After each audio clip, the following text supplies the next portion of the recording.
You have been listening to Stronger Welcome Than Steel to the podcast. Stronger Thank Than you for Steel joining us today, and podcast don't with your forget to hosts check out our Austin website Davidson listed in and the John description Keir, below. talking Steelers all the time. Now, here's Austin and John. Hello, everybody, and welcome back to another episode of the Stronger Than Steel podcast, Season 6, Episode 23. Your co-hosts, as always, are myself, John Keir, and my buddy Austin Davidson. Hello. Alrighty, Austin, welcome back to the show. We got a lot to talk about today. First and foremost, the Pittsburgh Steelers dropped their Week 2 game against the Las Vegas Raiders by a score of 26-17. And even though the Steelers are at 1-1, the Steelers faithful has kind of a negative feeling going into Week 3, given the way that the first 2 weeks broke down. The surprising win at Buffalo riding the emotional high of an unexpected win, matched by an equally disappointing loss at home in a game that the Steelers probably should have won, but credit the Raiders with some big plays and injuries playing a big part. Now at 1-1, even though the slate has been cleared after 2 weeks, it feels like the Steelers, at least a good portion of the fan base, are down in the dumps after this week. Yeah, it was a tough loss to swallow for sure. I mean, you just beat Buffalo, and to not be able to beat the Raiders, which I guess the Raiders could be actual good team this year. I still doubt it because, I mean, they beat some pretty heavy hitters from last year in the Ravens and Steelers in weeks 1 and 2, which is good. It's really good for them, but I just think it's a more reflection of like the injuries that happened and the Steelers' offensive line and the Ravens' offensive line not being good. So they really benefited from that. I think it helped their pass rush. I don't think the Raiders are actually that good. I think there is a chance for it, is what I was trying to say. But yeah, it just kind of sucks when you win a big game and then you lose a smaller game. A game that's more kind of expected or taken for granted to be a closer, convincing victory. So, all right, well, why don't we dive into this one, I guess, and talk about, we can kind of start, I guess, wherever, but as far as where we kind of were on with this game going into it, and you mentioned the Raiders defense, I think that we weren't expecting the Raiders defense to play as well as it did. And like you said, a lot of that could be kind of attributed, or at least contributed to, by the way the Steelers' offensive line played. Just 17 points for the Steelers' offense in this game, up and down from the coaching staff, starting with Matt Canada, all the way, and Ben Roethlisberger, all the way through, the offensive line and wide receivers, everyone on the offense. I can't think of many players that really stuck out, or coaching staff members that shined a good light on themselves with the way Sunday's game turned out. No, it was a tough game for everyone. I felt like the entire offense as a whole just really stunk. I thought the defense did good for a while, but they eventually broke down. I mean, when you lose TJ Watt halfway through and then you suffer just more and more injuries, I can't expect them to hold up. Like, I wish they could, but when you lose TJ Watt, you lose your starting defensive tackle, then you lose his backup for some time. It's like, what can the defense do? The defense can only do so much. They gave up 20 points on a not short field. That's for the injuries they had, because you're down your cornerback 1, your middle linebacker 1/2. He's a starter. I don't know how you want to view that. Then you lose your defensive tackle 1, you lose your outside linebacker 1, and you lose, I don't know, you lose Isaiah Buggs or some of it. So that was your backup defensive tackle. So what can you do? Injuries suck. Can I play devil's advocate real quick? Sure. Now, let me first say that I do agree with you. I think I was a little more frustrated coming out of the game with the defense, but I think on the whole, at least for the first 3 quarters, I thought they did a pretty darn good job. I will just throw out there the Raiders were missing their 2 starting guards and later lost Alex Leatherwood for the game too. So just kind of a devil's advocate take on that, but I do agree with you. Yeah. They probably should have still played better against the offensive line that they had, because their offensive line should be just as bad as the Steelers with all the injuries they have, and they weren't. Carr had more time than Ben Roethlisberger did, And I mean, that's against a pass rush that is supposed to be good against every team. So overall still not a great showing, especially from what we saw from Melvin Ingram and Cameron Hayward last week. Cameron Hayward was still good. I shouldn't really throw his name out there. Just not good enough against a worse offensive line.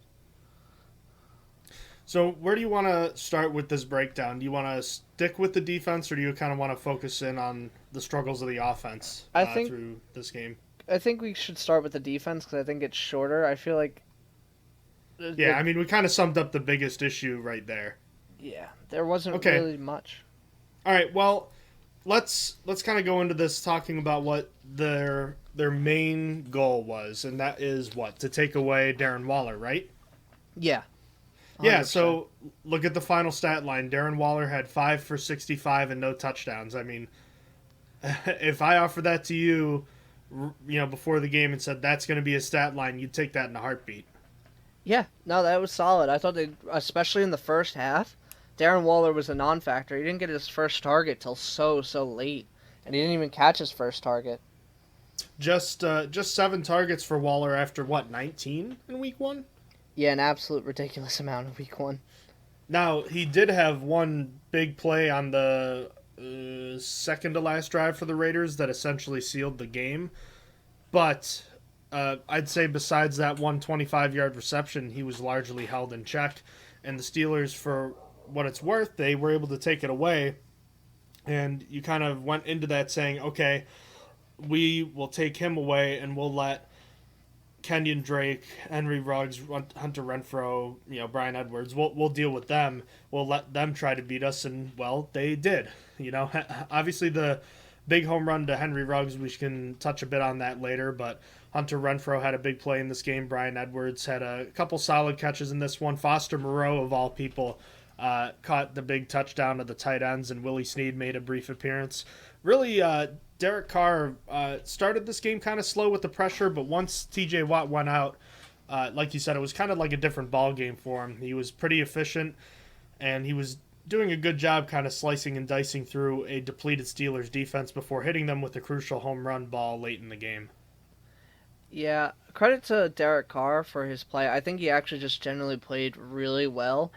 As well. I think that he spread the ball really well, made sure to get it to all his receivers. I mean, you look at his top 3 receivers was Ruggs, Waller, Renfrow, all with 5 catches, all with 7 targets. And then you had Kenyon Drake getting the ball a good amount for another 5 catches himself. He got 6 targets, 1 less. So he did a very, very good job spreading the ball. And I give him credit because I think Derek Carr actually looked really, really good. I really don't think... Oh, sorry, go ahead. No, actually, you could go ahead. I think I was just about wrapped up. All I was gonna say is, I don't think it's unreasonable to say that was one of Derek Carr's best games, at least in recent memory. Yeah, I think even going against a depleted defense, I mean, he played again with that offensive line that you pointed out. He played without Josh Jacobs, which also could be meh. I don't know. Him and Kenyon Drake, the step down is something else. It's not your starting running back, is the point. There was no running game in this one, is the bigger point. Yeah.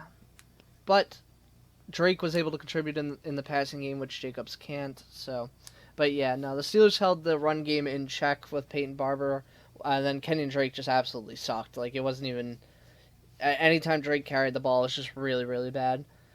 But yeah, I think that overall, I asked the Steelers to make Renfrow and Ruggs beat them, and Renfrow and Ruggs did indeed beat them, and Foster Moreau with his touchdown as well. Yeah, so, you kind of touched on the whole situation of, holding this team to field goals, and the Raiders, correct me if I'm wrong, but weren't there...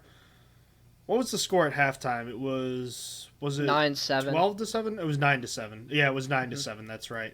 So there had only been field goals to that point, and the Raiders hadn't exactly gotten a ton of yards on most of them. I think. Yeah, and they got 2 short fields. I know they had the one they turned the interception from Ben into 3. So that's 3. I think they might have gotten 1 first down on that drive, but for the most part, they were not moving the ball until the second half, when I think the attrition from all the injuries, and not just the injuries, but in terms of time of possession, the Steelers, Austin, are being destroyed in the time of possession battle through 2 games this season. And I think you saw it take effect on a team that was already missing players and was, missing more throughout the course of the game. Yeah, it's tough. It's tough to not control time of possession when you don't have a run game. Like the Steelers' run game is just like last year, non-existent. I mean, they carried the ball less than 15 times? Yeah, it's 14 times overall, and that's not sustainable. You rush the ball 14 times, you're not going to really control the ball at all because that's what takes most of the time off the clock. So it's tough. And then the Steelers just aren't efficient in the short passing game enough to just in the passing game as a whole. I guess I should say they actually are pretty efficient in short passing, but that's like all they're doing. That's the only thing they can do, which is, for everyone that's talking about this offense looks pretty similar, and we'll dive into the offense in a bit, but yeah, the Steelers' offense being limited is a huge contributing factor. But even though the Raiders ended up, I think they had 25 carries in total. Their ground game really didn't take effect until later in the game, but I think where you saw the attrition mostly was the pass rush. Yeah, that was easily the biggest thing. The offensive line was getting destroyed by their defensive pieces. Just they were all doing so well. And I mean, they finished with 2 sacks, and Ben was throwing really fast. It was just absolutely crazy. I mean, they had 4 tackles for a loss as well, which is very impressive when the Steelers only rushed 14 times. It's like a 1 in 7 chance they're getting a tackle for a loss, and that's nutty. That's really good for them. They played just really, really well. Back on the defensive side, even with all the issues that we had talked about, like you said, Cam Hayward played really well. In the 16 snaps TJ Watt played, he played really well. Tyson Alualu ended up going down with a major injury, and I guess why don't we transition real quick into the whole injury front, because we mentioned Watt and we mentioned Tyson Alualu. So I think, 10 plays into the game, something like that, down goes Tyson Alualu with kind of a freak situation where I think TJ Watt kind of gets pushed into his ankle or something like that. You can correct me if I'm wrong, but I feel like that's what happened. I don't remember exactly what hurt him. I know it was friendly fire though, by accidents. One of the Steelers fell on his ankle or caused him to twist his ankle and fracture it. Mm-hmm. I felt as though it was, I thought it was Watt, but regardless, he ended up fracturing his ankle. He left in an air cast and was immediately declared out of the game. And there was a picture taken a couple hours after the game had concluded that he was in the hospital and they had performed surgery. So there is a chance that he could return this season, but at his age and with the unknowns of the rehab process, it's possible Alualu doesn't play at all the rest of the season, so he's been placed on injured reserve. And considering his age and the fact that there was a chance he almost didn't return last season after his contract was up, do you think it's potentially possible to at least think that Alualu might have played his last down in the NFL, or at least with Pittsburgh? Yeah, it's possible. We'll have to see what the defensive tackle depth looks like and how Isaiah Buggs plays from here on out and Carlos Davis, so we'll see. Actually, I think he has a 2-year contract. He does have a 2-year contract, he does. So but people are still... He would come back, but that's assuming he wants to come back. Yeah. All right, and then we can talk a little bit about his replacements in Isaiah Buggs and Carlos Davis, both of whom had injuries of their own to deal with. Have you seen anything else about Buggs? Because I heard it was an ankle on the actual day, but it sounds like there's nothing too crazy going on. It seems, based on what Mike Tomlin was saying, that he's going to be expected to be the guy at least to start. No, I think he's okay, because Tomlin didn't mention him in the presser when he mentioned all the other injuries. Maybe he just forgot. I don't know. But he was seen off to the sideline late in the game, injured. So I guess we'll see. We'll see tomorrow when the first injury report comes out. And even then, we won't really know what's super serious and what's not, because a lot of guys get rest days on Wednesday, and then also if there is like an injury, a lot of those guys get rest days as well on the first day of practice, and then we see what happens on Thursday. So we will see. Oh, something I want to talk about with the injuries that I forgot. I thought Robert Spillane played really well to play devil's advocate again because the defense did fine. Robert Spillane played really well in this game, so this game was totally winnable still, and the defense still should have been doing well. I thought he did great in Devin Bush's place, which I was really concerned about because he had a really, really bad training camp and preseason. Yeah, for what they asked him to do, he did it quite well, and he even came through with a couple tackles on special teams, so it was a very good game for him. First game of the season for him. Also first game of the season for Isaiah Loudermilk, his first career game, and also the first game of his Steelers career for Akella Witherspoon. And it wasn't quite as good of a day for him, and we will get to that. Let's get to that after we kind of run through the rest of the injuries. So we mentioned Alualu. Let's mention real quickly Deontay John. Or actually, wait. Let me first and foremost get to Carlos Davis, because he also has an injury that he's dealing with that could make the nose tackle position extra thin. And based on what Mike Tomlin said about Buggs seemingly being the guy to go in first, it sounds like Davis may not come back this week, based on what I said. But again, we'll see how the practice report reflects that after tomorrow. Yeah, so it might be Henry Mondeau behind Isaiah Buggs for now. And Mondeau was the guy signed to the active roster to replace Alualu's spot.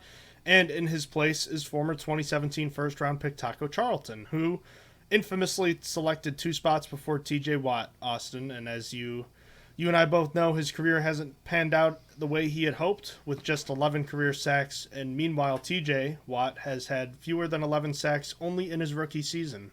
So kind of a wild perspective on the differences between their 2 careers. Yeah, it's wild.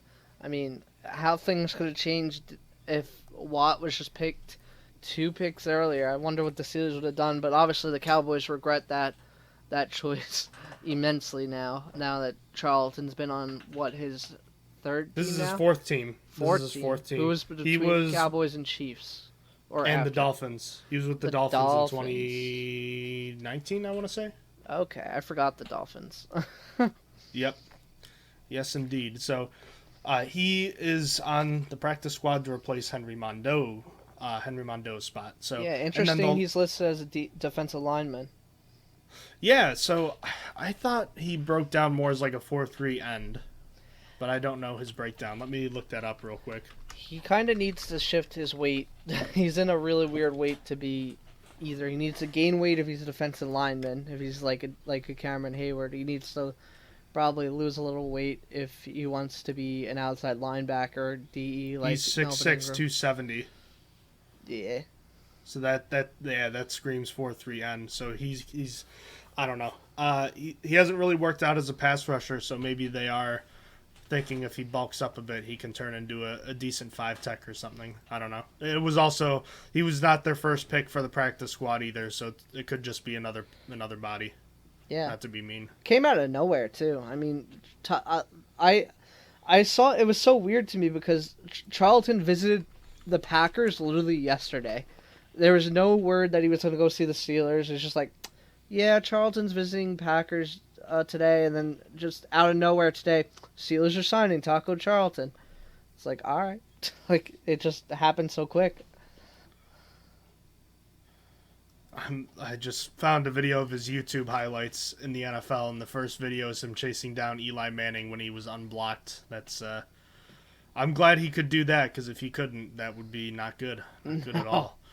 But let's get back to the more important things. No offense to Taco. But the last injury that is not involved in this whole groin club, this groin squad that we're going to get to, is Deontay Johnson. And I wanted to have a conversation with you. We can talk, I guess, maybe about the whole decision for him to be out there later. But he suffers an injury on the last play of the game. And because it's the very end of the game, there's not much talked about what happened, how bad it is. It sounds like it's not overly serious, thankfully. But his his availability for next week is certainly in question. Oh yeah, easily. I mean, we don't really know the full details on how he's going to be. It didn't look very good. It's officially a knee injury, but we'll have to see what he could do in practice this week if he could do anything at all. Hopefully he can, but I'm doubting it. He might be out for a week and maybe two. All right, and then I guess let's get to the whole groin club. So we mentioned T.J. Watt. He was out of the game after 16 snaps and did not return. The injury, while not serious, is something that's going to have to be monitored, and he might not play next week. What else? Alex Highsmith is dealing with a groin injury, as stated by Mike Tomlin today. And there's also the aforementioned Joe Hayden and Devin Bush, who missed last week's game due to groin injuries as well. So we're running out of groins to donate, Austin. It's getting much, much worse than we thought it could be. Yeah, they're hot off the presses. They're apparently really, really needed right now. So one more groin injury and there's no more groins we could donate. So it's tough. I hope that the latter of the two are able to play this week after getting a week off. I am hopeful that one of these two can play after one of the three that were added Friday with the groin injuries were able to play with Ebron playing. But I'm not as hopeful. They might need more time. If this was a Monday game, I'd feel a little bit more. I think I feel like there's a good chance that one, if not both, play. But it being a Sunday game, I think it's just going to be it's like 50-50 on if one of them is going to play. Yeah, and the thing is, not all groin injuries are created equal. So, I mean, one player could have a nice week of practice and rehab and could be good to go on Sunday, but the danger is, and if you push too hard, you could end up in a situation where it ends up being a 5-week injury because you pushed it too hard too quickly. So really have to tread lightly with some of these, and you hope that a lot of those guys will be back for this week against the Bengals. And the final injury to talk about, Mike Tomlin mentioned today, is that Ben Roethlisberger is dealing with a left pec injury. This was not something that came up during the game, probably one of those things that occurred afterwards, or was noticed more afterwards. So Mike Tomlin said it will affect his ability to prepare for Sunday's game, which is obviously concerning, but we don't know yet if it's something that's going to keep him from playing on Sunday. Yeah, we'll have to see with the practice on Thursday because he normally gets a vet day off anyway on Wednesday, so we will see how he's feeling on Thursday with that injury. It's a banged up unit, banged up team. Yeah, we were so healthy just like before Friday. Before Friday was just Carlos Davis and I don't even know. Carlos Davis and there was one other person on the injury report and I can't even remember who. And then it was just like, well, here's Eric Ebron, Joe Hayden, and Devin Bush on Friday. Here you go. Have a good time. And then this game was like, here, have like 4 more. Yeah. I mean, I think the Steelers finished legitimately with like 3 or 4 healthy defensive linemen. Like, there was not much left in the cupboard. No. Unideal. Do you want to circle back to the defense here and talk about that long touchdown pass to Ruggs? Because I feel like that was the pretty clear turning point in that game, and really where the mold was broken for this defense on the day. Yeah, that's tough. I'm not sure. I don't think having a Joe Hayden changes that. I don't know if you're in that same position in the game. They obviously might not call that play, but if Joe Hayden was the cornerback there, that's still happening. If Minkah Fitzpatrick still does what he does, I am more disappointed with Minkah Fitzpatrick's angle to the ball than I am with Ahkello Witherspoon. I mean, it's a guy that just got brought in, and he is not as fast as Henry Ruggs, as most people are not in this league. I don't know if there is a cornerback as fast as Henry Ruggs. Maybe Javelin Guidry, which is not. I don't even know if he's still hanging around with the Jets. He was an undrafted free agent guy that I looked at that, as his name kind of sounds, he's just really fast. But like, point being, Joe Hayden is not fast either. He's technical. He's really good. He's got the awareness and stuff, and he can handle that duty. I think he still would have been burned by Ruggs in that situation if he was even on Ruggs in that situation. What you need is Minkah Fitzpatrick to take a better angle. I still don't really understand his angle to the ball. He goes to the, like, he knows Ruggs is running on an angle forward, and he cuts like to where Witherspoon is, like behind him. I don't know if he thought Carr was gonna underthrow him or what, but Carr put that on the money, and Minka could have been there. Like he was fine if he had taken the right angle, but yeah, it was just a tough pill to swallow that really put a seal on the game. So let me kind of first set it up by it's 3rd and 10. The Steelers, I believe, had just scored to make it 23-14 at that point. I believe. Wait a minute, no, it was 16-14. 16-14. Las That's right. Vegas. This was the score that made it 23-14. Yes. So on a 3rd and 10, the Steelers have been rushing forward pretty much all day, and this was a scenario where the Steelers finally brought a blitz on a key 3rd down. And first of all, you got to give a lot of credit to John Gruden and the Raiders coaching staff for calling this play. And it really put, like you said, Minka Fitzpatrick in a bit of a blender here. The Steelers brought the blitz, and first of all, the blitz was clunky. 7th-round rookie Trey Norwood had a bit of a tough time blitzing because he got mixed up with Brian Edwards trying to get to the line of scrimmage in the first place. And then I think you mentioned right away when it happened that, like, he needs to not slow down when he gets to the quarterback. I mean, maybe he's worried about Derek Carr kind of eluding him, but again, this isn't Lamar Jackson. Him slowing down there allowed Carr to step into the throw. Yeah, that was a tough pill to swallow too. Trey Norwood looking like he hesitated was tough because it looked like he could have made it there if he did not slow up a little bit, but again, it is what it is. The blitz came to bite them in one of the most key moments in the game. One of those situations where you really miss Mike Hilton because that was a guy that knew how to time up those blitzes really well. Oh yeah, Mike Hilton's hitting that. Mike Hilton's hitting that, and he's getting sacked. So I gave credit to the Raiders because this is a play designed to take advantage of Minka Fitzpatrick's ability to converge on Darren Waller, who they had been focusing on all day. And, you know, they used him as a decoy, and Fitzpatrick was kind of drawn in by it. And as soon as he was, even though Fitzpatrick recognized it really quick, it was too late. And like I said, that's why I want to give the Raiders credit, because they made it possible for this play to happen, because Fitzpatrick would have been in good position otherwise. But like you said, the big issue with this play is his line, his pursuit angle. Pursuit angle. Thank you. That's the term I'm looking for.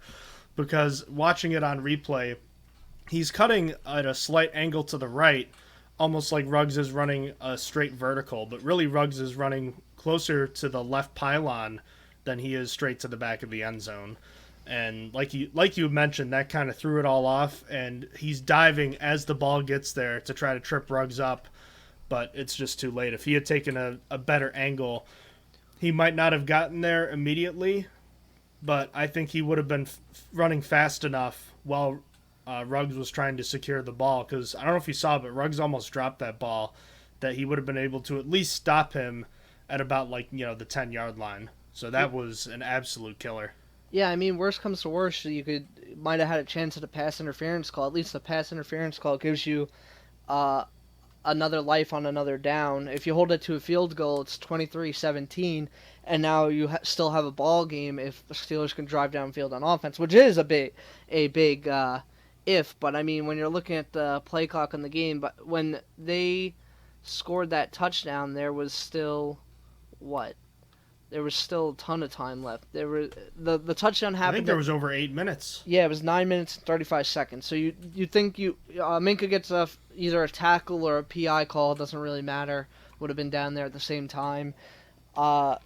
They have to run a few more plays. If you stop them, if you get the stop, you stop the touchdown. You're probably looking at least 7 minutes and 30 seconds to score, and 7 minutes and 30 seconds probably gives you enough time to make a mistake if you go 3 and out and don't get, which is funny because they got into a 4th and 1 situation, still didn't go for it. But if you go on a 3 and out and it's 3rd and like 10, you have the chance to punt it still and maybe get one more shot at it. But We won't know. We'll never know. And what does Mike Tomlin always say? You always want to leave blades of grass to defend. So being hit with the home run is bad enough, but allowing him to stand in the end zone is much, much worse. Yep. So, and obviously that was the critical play of the game. And, you know, for all the good the defense did, that and then, you know, that was pretty much it. The defense was gassed and more or less defeated after that, as they did get the one stop later on, but after that, the Raiders were allowed to run out the clock. So, onwards to the offense, which is going to be a longer discussion point. Maybe, I mean, our expectations for this offense going into the season were what? Not very high, to say the least. I mean, the quarterback's 39 years old. He's coming off a disappointing end of the season. Maybe you can expect that he'll play a little bit better in a new offense that might be more catered to a strong running game, right? You've got a pretty good set of receivers. You've got what should be a strong 2 tight ends. And you've got a big question mark at the offensive line. Yeah, they should struggle as far as pass blocking, but the hope was that they'd be pretty solid in terms of run blocking. And through 2 games, just 16 and 17 points offensively. I don't think that is necessarily surprising, but at the same time, it feels like this offense is just even worse than where it was at this point last season. And I know that there's hopes and expectations that it'll grow and improve, and it probably will, but there are legitimate questions about this offense. At this point last season, we had 255 rushing yards. Or I might be off by a yard or two. It might have been like. Well, it was a lot more. It's more than double what they have right now. Did you see my tweet after the game about rushing yards from running backs this year? No, I did not. So I had tweeted that I think I tweeted outside of like kneel downs, the Steelers had something like 114 rushing yards through 2 games, and then I was like, you think that's bad, but like it gets worse because like 28 have come from Juju and Chase Claypool on 2 plays. Yeah, it's tough. So it's like 86 yards otherwise. The run game last year was better at this point, which is really scary. To be fair, I bring this up pretty often. Through 4 weeks, the Steelers were the only team with a 100-yard rusher in every single game last year. They were a really solid rushing. I think we all forget about it because come to the end of it, at the end of the season, the Steelers could not rush at all anymore. But early on, they were rushing really well, like whenever they wanted to. So yeah, the offense last year had double the rush yards at this point than they have this year. It's just tough. It's almost like you needed to draft offensive linemen. Yeah, and before we get into the whole running back offensive lineman draft thing, because we've had plenty of time to hash that all out, when it comes to constructing a running game, there's a lot that needs to go right. It's not the more efficient way of moving the ball these days, just because of the chunk plays you can get from the passing game that are harder to get in the running game.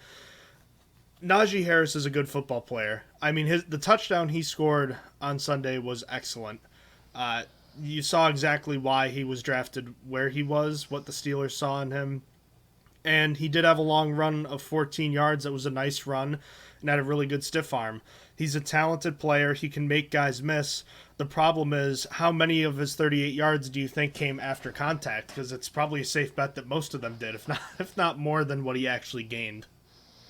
Yeah, it's going to be absolutely hard for Najee to just get open holes. He's going to always be having to run through contact. It's a lot of his yards are after that contact, probably about 70% of it.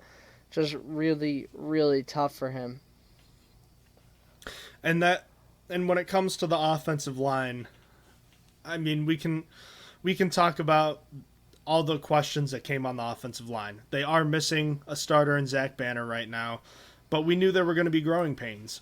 From the left side, even let's just assume that they had their regular starting 5 and Dan Moore was on the bench right now.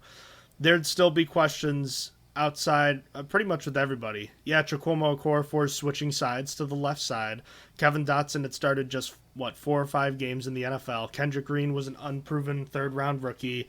At right guard, you had Trey Turner, who had a really good career up until the previous year, but was awful that year and was coming off of injuries. And then at right tackle, you had Zach Banner with his own injury problems and a very small sample size to boot.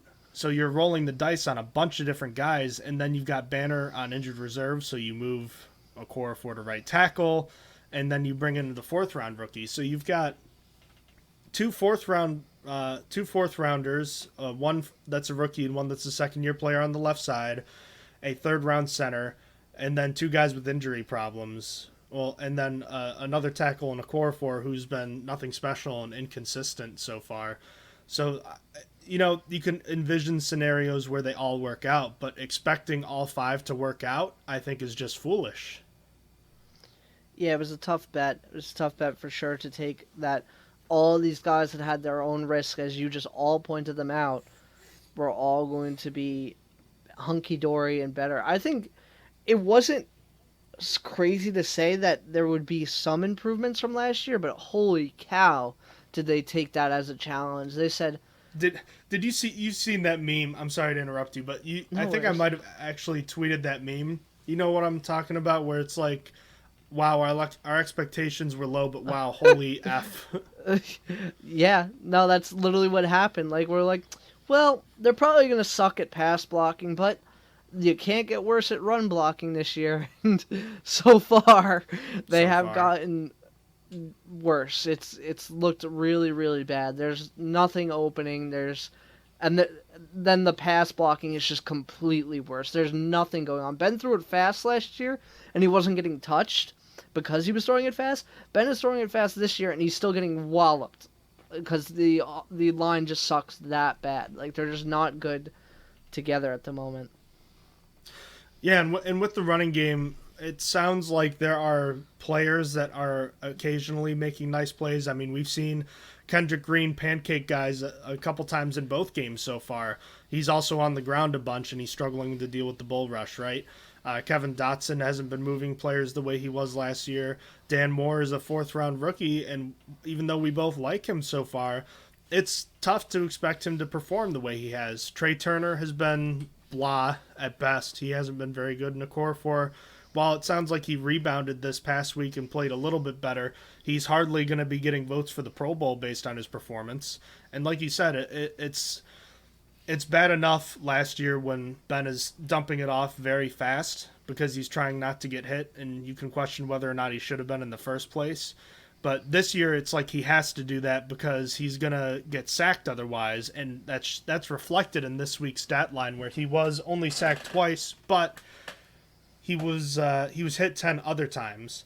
So, I mean, when you're getting hit 10 times on 40 dropbacks, 1 every 4 dropbacks, and you're still getting rid of the ball in 2 1/3 seconds, something is very wrong. Yeah, and I don't know how the Steelers are going to necessarily fix it. I said it on the last podcast, we're really, really got to hope for some magic things when Banner comes back. I don't know. He's going to have to be a miracle worker. He's going to have to make Trey Turner play better next to him somehow, because Trey Turner, I feel like, is the biggest problem at the moment. But I don't know. Maybe moving Chukwuma Okorafor to left tackle is going to be the answer. Maybe after preparing all season, he'll actually play solid there, and that'll help on the outsides at least. And then your interior is just kind of like a problem with Kendrick Green and Trey Turner. And then you hope that Kevin Dotson picks it up with the guy that they're just playing next to in training camp there. He's more used to it. I don't know. We have to hope for a lot of things to go really well, which is what the Steelers were hoping going into the year. Like, yeah, let's hope for the best with our offensive lineman, and we did not get that. So I'm not expecting the best possible outcome when Banner comes back, but I don't know. Like, if Turner keeps it up, I think you're going to have to start making some calls to some street free agents, because I think you're going to get better play, literally, or maybe give Rashad Coward a chance. It's only been 2 games, but like Turner's heading that way already. He just looks really bad. And BJ Finney, who stepped in after he got ejected, did not look good either. Oh yeah, no, he absolutely got destroyed by. It was one of the slowest fakes I've ever seen. I don't know if you know what I'm referencing, but like on that play where it's basically a free rusher when BJ Finney came in because the defensive lineman like faked him out by turning his head, making him think it was going to be a pass off, and they just rushed straight at Ben. That was tough. It was one of the slowest pass rushes I've ever seen, and Finney still fell for it. I feel like we fairly criticized this offensive line going into the year as far as the way it was constructed. Now, I will say the whole David DeCastro thing was a surprise. So the whole Turner patching, like being the patchwork there, I'm not so much critical about that. But just everywhere else, I mean, I felt like we were critical about the way the offensive line was looking at tackle because there were questions about Banner. We weren't sure about that. We didn't like the Haig signing. You pointed out that Kendrick Green was a guy that making that transition from guard to center, and given the fact that he went a year early, he could theoretically still be playing in college right now. He probably needed a year before he could really play and be expected to play at a high level. And through 2 games, we've seen a lot of good from him, but at the same time, we've seen a lot of the inconsistency that I think you were expecting. Yeah, something I just thought about. I don't know if it makes it better or worse. I don't think Green, because you made me think about it. I don't think Green got any guard snaps in training camp. That literally might be the move. No. I think They didn't. They didn't. So it's literally not the move. But if he had gotten snaps, I mean, I thought he was a better guard. I looked at him as a guard because I was like, this guy doesn't stand a chance at center in his first year. He needs some time. He's going to be an immediate starter as a guard. And the Steelers said, nah, he's an immediate starter at center. And I'm like, all right, bet. But if you move him to guard and put J.C. Hassenauer back at center, I don't know. Maybe it'd be a spark. It doesn't sound good saying it, but Grasping at straws right now. I mean, it's bad. And this is what exactly. Like, I don't even think that's a good idea. It's just something to try if the offensive line just keeps playing the way they are. Well, sorry, go ahead. Which is just unlikely because Kendrick Green has no snaps at guard. So Mike Tomlin said that he's not looking to make any changes to the offensive line, which, to be honest with you, the one I was actually thinking about, not like super seriously, but from the standpoint of something to energize this running game. This is going to surprise you when you hear it because I've dumped on this guy a lot over the past year, but I would have, if you're looking to seriously try to change the running game, I'd have considered swapping Okorafor for Joe Haig. That's a Super Bowl winner right there. He is. Well, and here's the thing. How much worse is the pass blocking going to be right now? You have to... We'll establish that this offense needs to move the ball by running the ball because the passing game just isn't dynamic enough without a strong running game. And, Haig is awful in pass pro, but he might be the team's best run-blocking tackle without Zach Banner right now, at least on the right side. Yeah, it's tough.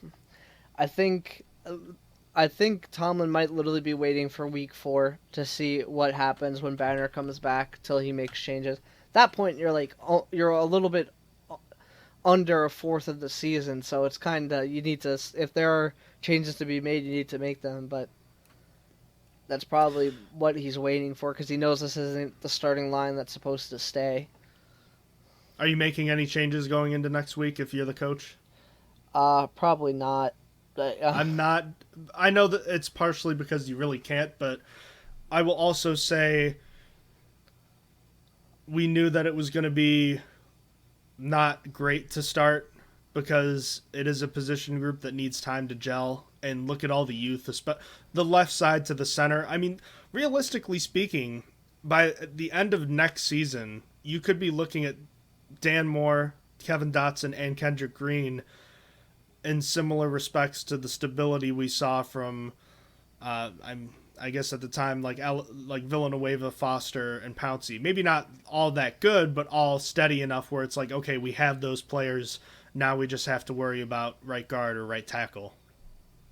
Yeah, and I mean, if quarterbacks are not on the plate for next year, right guard should be one of the top of the list. I can't think of many other spots that would need it much more. Mm-hmm. But the point is that there's certainly a scenario where those three players get better throughout the season, and I don't think that it's unreasonable to think that they will get better. The question is just how much and how long will it take for them to get there. And can you get to a point where Trey Turner is at least passable enough, and whether it's Chooks or Banner, can they at least not be the liabilities they've been in the first 2 weeks? I mean, I guess we're talking that best case scenario thing again, but at least with the left side of the line, there's hope that they can get better, and that can kind of make things a little bit easier to deal with. But the question is, how long do you hold out hope for that?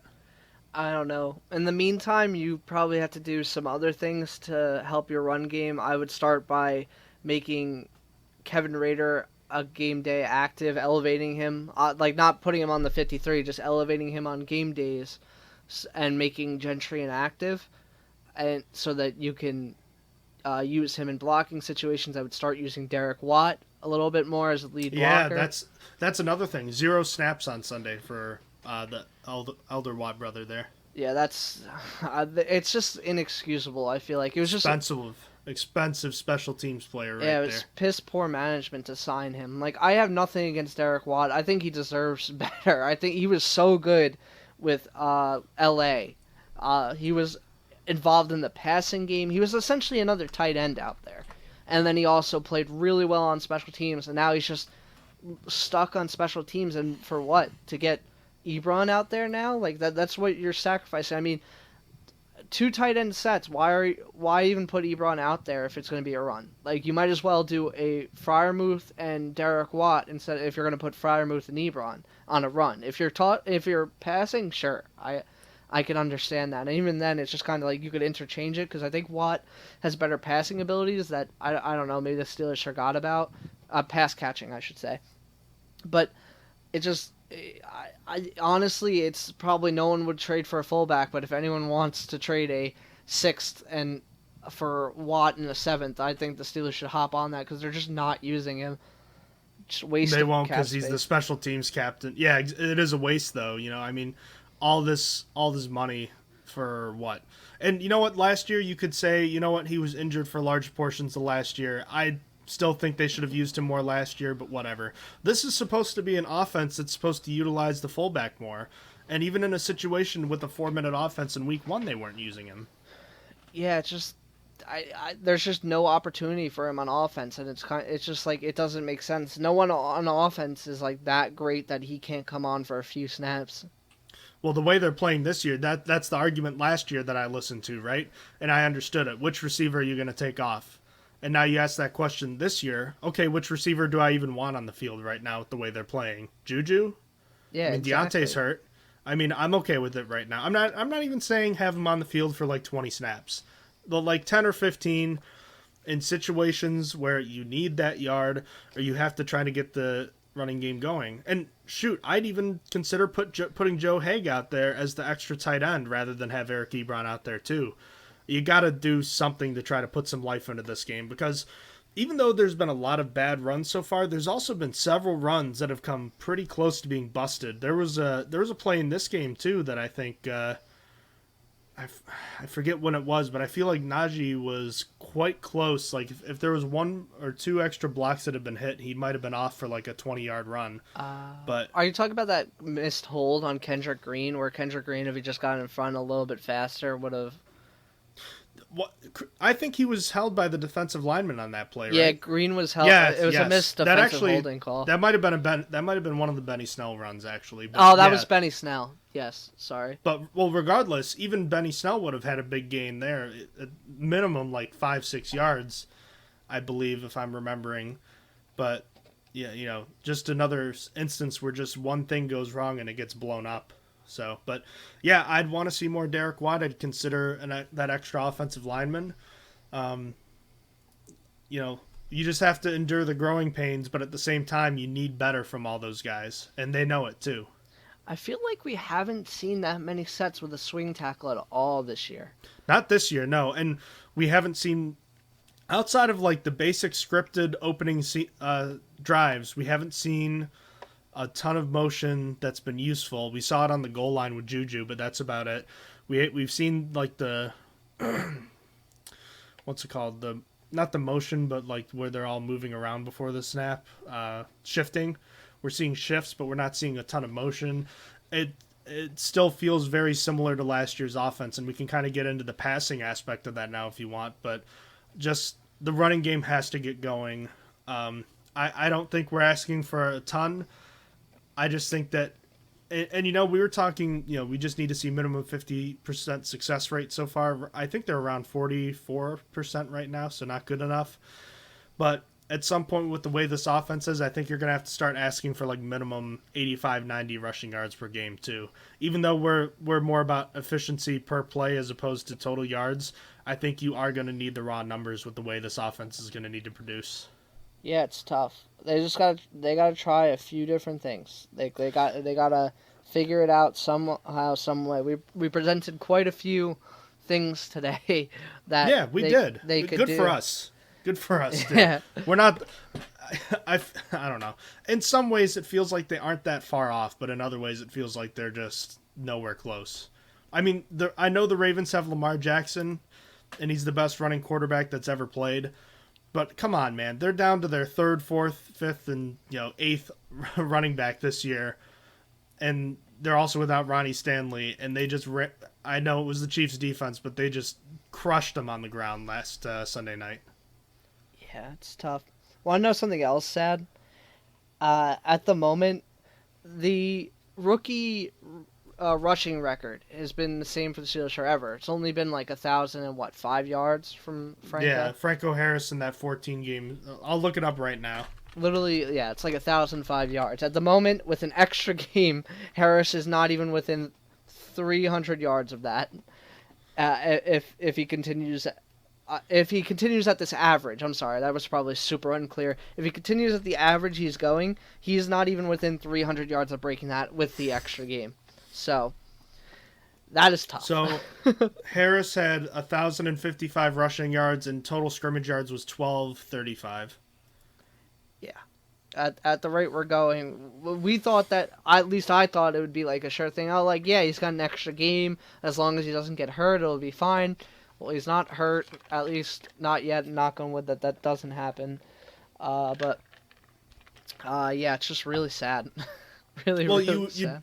You probably figured he'd have a similar rookie year to Le'Veon Bell, where Bell wasn't super efficient, but he just got so much volume that it kind of made up for it. And Bell didn't get the record because he missed several games to start the season.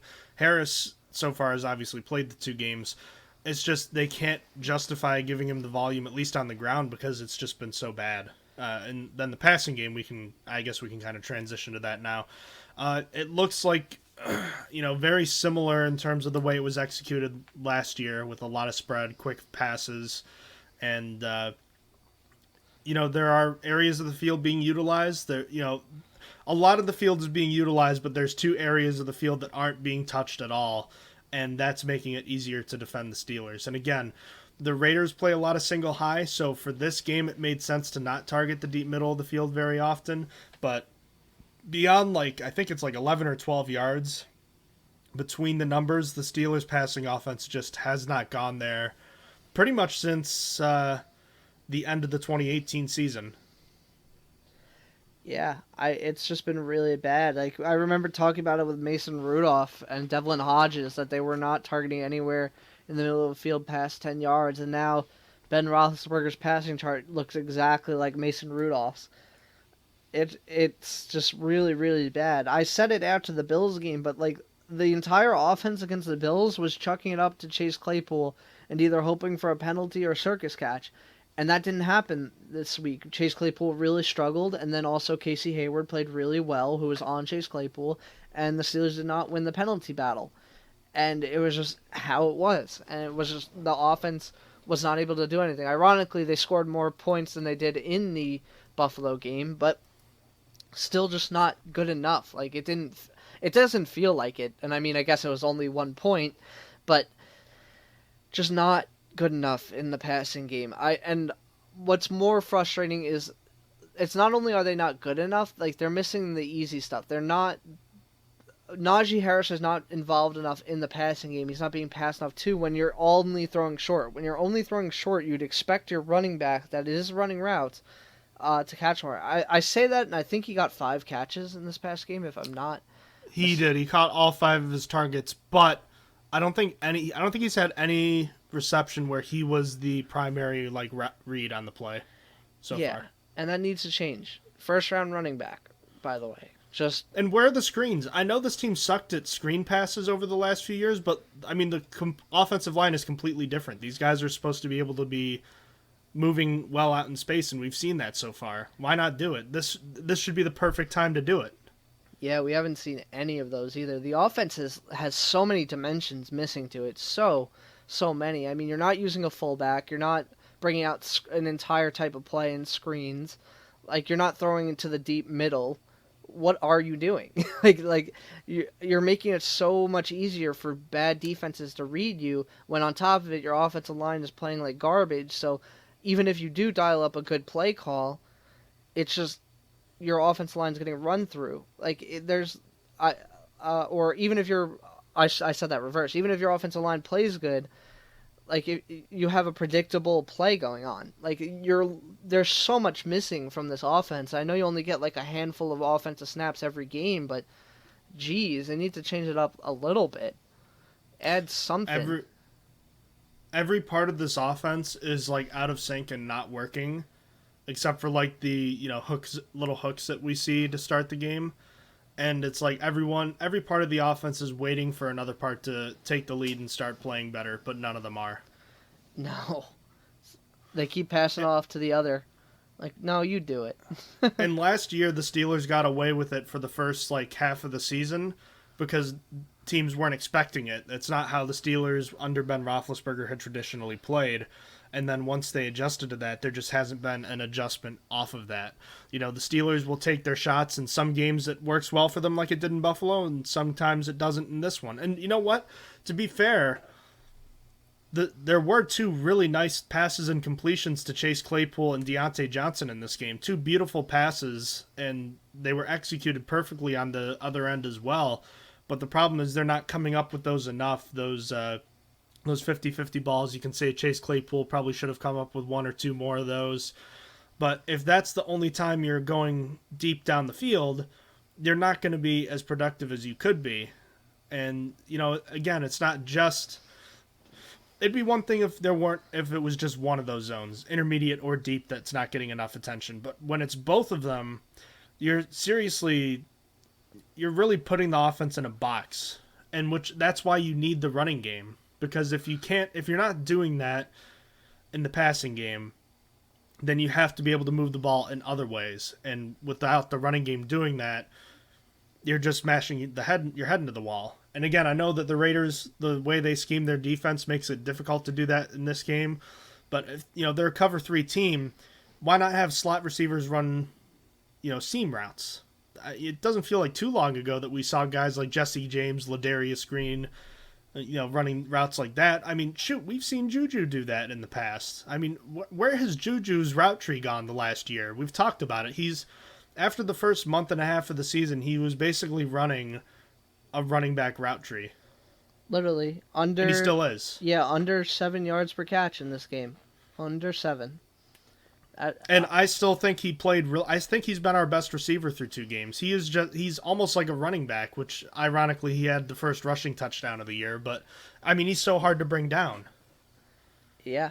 Just really, really tough. He's a big running back out there with hands. He's Le'Veon Bell now. Oh yeah. And so there's all these issues about not targeting the middle of the field, not pushing the ball down the field. And then you have problems with individual receivers. Like we just mentioned, Chase Claypool probably should be coming up with more of those balls because he has the body type and the skills to do so. He needs to be able to come up with more of them. What about Deontay Johnson? I mean, for all the good plays that he makes, he's so inconsistent, and it feels like 3 or 4 times a game him and Ben Roethlisberger are like, look, it's like they're speaking two different languages to each other, and they just can't understand what's going on. I mean, that's what happened on the Roethlisberger interception. Deontay Johnson just stops on the route where Ben was lofting it up deep to what looks like he purposefully threw it to Raiders defenders. And then later in the game, something like that happened again, or it was a third down, and Ben launches it deep down the field, and Johnson pulled up. What is going on between these two? Why is it that Johnson can't get it when Ben and Antonio Brown, who is as wacko as they get, those two knew each other, like exactly what the other person was thinking? Before I get to that really quickly, as for Claypool, he has the worst contact balance like I've ever seen. Just absolutely, really, really bad. Like, I feel like he falls every single target that we see him get. Like, it is really, really bad in that regard. Like, he's got to keep his balance a little bit better. I think that's what he should work on more than anything. And what's wild is you watched a little bit more of his college tape, but didn't he have a lot of plays in college where he was coming up with plays like that? Yeah. I don't remember if that contact balancing was an issue. It might have not been because against smaller players, he might have been able to hold his own better, but for a guy as big as him, he's got to control the catch point and be able to maintain balance through the catch. Like, it would help him so much. Like, I originally on the Casey Hayward breakup in the end zone, or towards the end zone, I originally said, "Oh, well, that was a really good play by Casey Hayward," and I still hold it was a good play by Casey Hayward. But it was. But if Chase Claypool doesn't fall backwards, he has a much better attack at the catch point. I mean, the reason why he can't come up with that is he's in the process of falling backwards, which gives Casey Hayward, who's already in good position, a good chance to just push forward and push the ball out, because it's just the way physics works. Chase is coming down, Casey's pushing out. Like, it's going to be a hard catch. And like, he's got to maintain that balance at the catch point so that he's not falling as he's catching, because it was unnecessary to do that. Just going back. But moving on to Deontay Johnson, it's just like, if it's not one thing, it's another. I think Johnson overall was solid in this game, but those miscues are so annoying and so frustrating. We've seen it in the past, but we're more focused on his drops, and that's what I'm saying. If it's not one thing, it's another. Last year was all about Johnson dropping. He doesn't look confident. He keeps dropping the ball. Led the league with drops with 14. Now he has the most targets of any wide receiver without a drop at 22, according to PFF. Like, through these 2 weeks. So now it's not the drops. Now it's, hey, I don't know I'm either giving up on the play or I don't know what the play is. There's something wrong here. I don't.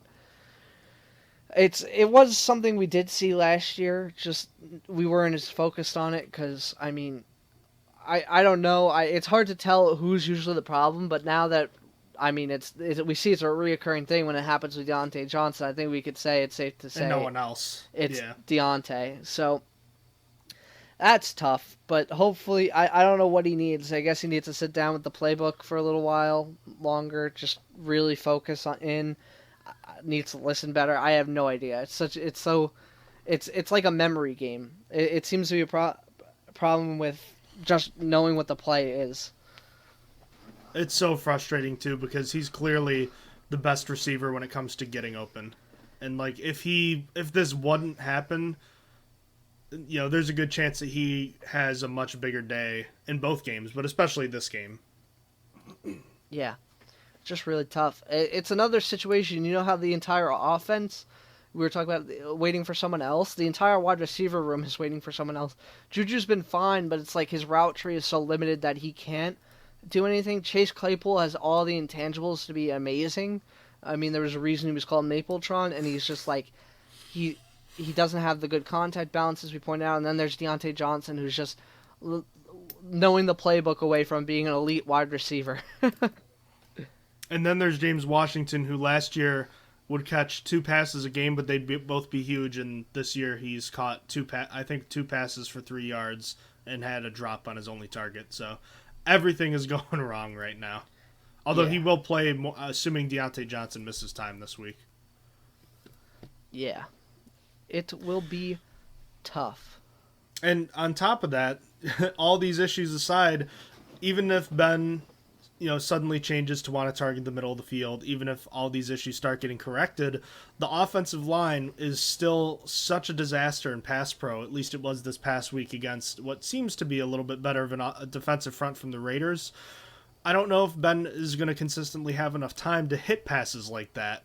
I mean, he will on some occasions, but he got hit 10 times on 42 dropbacks and sacked 2 other times. It's just a cycle of sadness. That's what the Steelers' offense is right now. It's a cycle of sadness. Well, if this guy does good, you still have to wait for the other guy. If this guy does good, you still have to wait for the other guy. If this, that, so on, so Eric forth. Ebron this. Yeah, Eric which, Ebron. by the way, 2 targets. The first, just like the preseason game, Vintage Ben escaping pressure, finds Ebron, gets the ball to him, and I know it's a tough catch. That's not as tough as the one Claypool had to try to come up with in the end zone. This was definitely a drop by Eric Ebron. I mean, you've got to make that play when your 39-year-old quarterback does that. Yeah, Ben did all that just for Ebron to drop it. It just really does feel fitting. It is one of those things where it's like, it was literally what we just described. Well, if Ben's going to do all that, you still have Eric Ebron dropping the ball. Classic. Mm-hmm. The cycle of sadness continues. And Freiermuth, I thought, played pretty well in limited action, although it's from what I saw, he outsnapped Ebron. So it sounds like Ebron is getting phased out of this offense. And I don't know, with the way that guy acts sometimes, I'm not concerned about him as a character guy per se. I just know that he can get frustrated.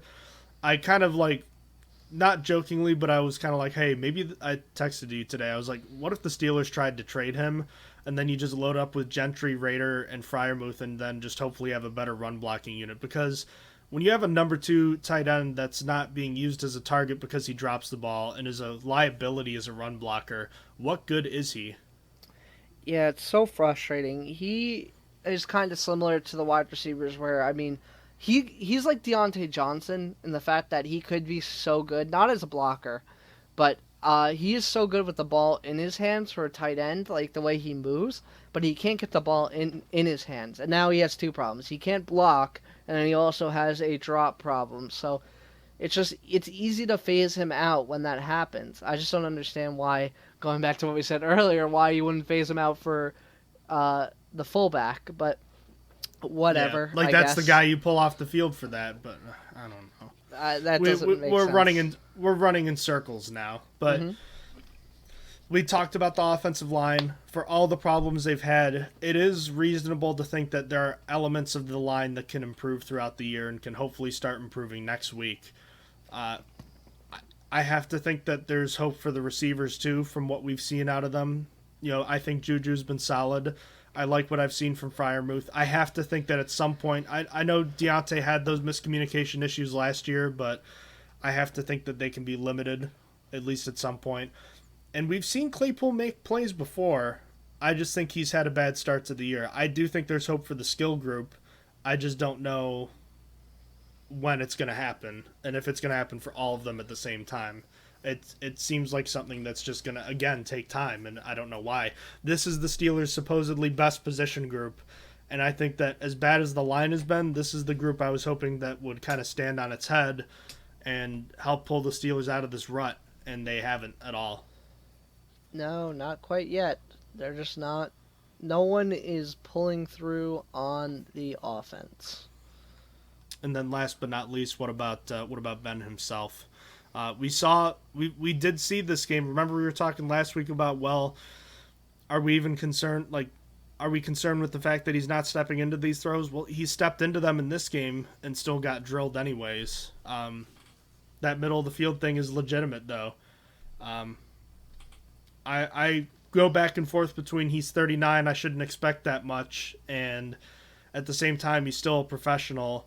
And he's in his 18th year. He should know what is and isn't working. Come on now. Yeah, I mean, it's hard. It's hard to point out. I mean, this week was a little bit better for the accuracy. Definitely. I think besides the pick he played, I thought he played fine. Not great, but not nearly as bad as week 1 either, I thought. Yeah, manageable. Manageable if the rest of your team plays good Well. around you or even decently around you. Just not good enough when the rest of your team is going to play like garbage. So, but that's again not his fault if the rest of the team plays like garbage too. So, it just is what it is. We gotta hope for better from everyone. All the negativity aside, this game is just one game. Remember, a lot of people were saying Steelers are going to the Super Bowl after we beat Buffalo last week. I just think it's important to recognize it's just one game. Who knows? Maybe if they go out and beat Cincinnati next week, they'll be on top of the division with a 1-0 record in the division. So, and then we'll be riding the Super Bowl high again. So, just remember when we're talking about all these things, these are problems. They do need to be, do need to have attention brought to them. But at the same time, it's important to understand that over the course of the season, a lot of things can change. Yep. Anything can happen any given Sunday. Special dishonorable mention to Justin Lane for that 3rd and 4th play where he dragged I think it was Hunter Renfrow over the first down marker. Oh, I remember that because I said that man's isn't strong at all. he just let Renfrow do that to him. That was a play Joe Hayden would have made. Yeah, the well-known strong and lifting bro Hunter Renfrow. Yeah, that everyone doesn't make fun of on Twitter every time they post a picture of him and say this is an NFL wide receiver. Yep. Fun. So special good time. Special good teams, quickly, because I think there's a good amount to point out on special teams. Okay, can I first? You were going to talk about the Ray return? Did you want to start there? I was going to talk about everything because I thought that there was a good amount to talk about. Okay, all right, yeah, go for it. You lead wherever you want to go.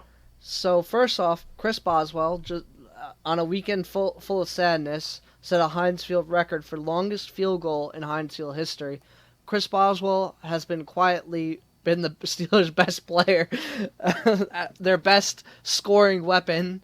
Quite literally, he's been really, really good this year. He's been really good since last year after that 1 year where he just had a really random bad year. But yeah, Chris Boswell, I just wanted to take time out to say that he's had quite the comeback from that year 2 years ago, and he is on his way to a Pro Bowl season if he keeps it up. Is it unreasonable to think that he's a top maybe 5 kicker in the league, maybe even top 3?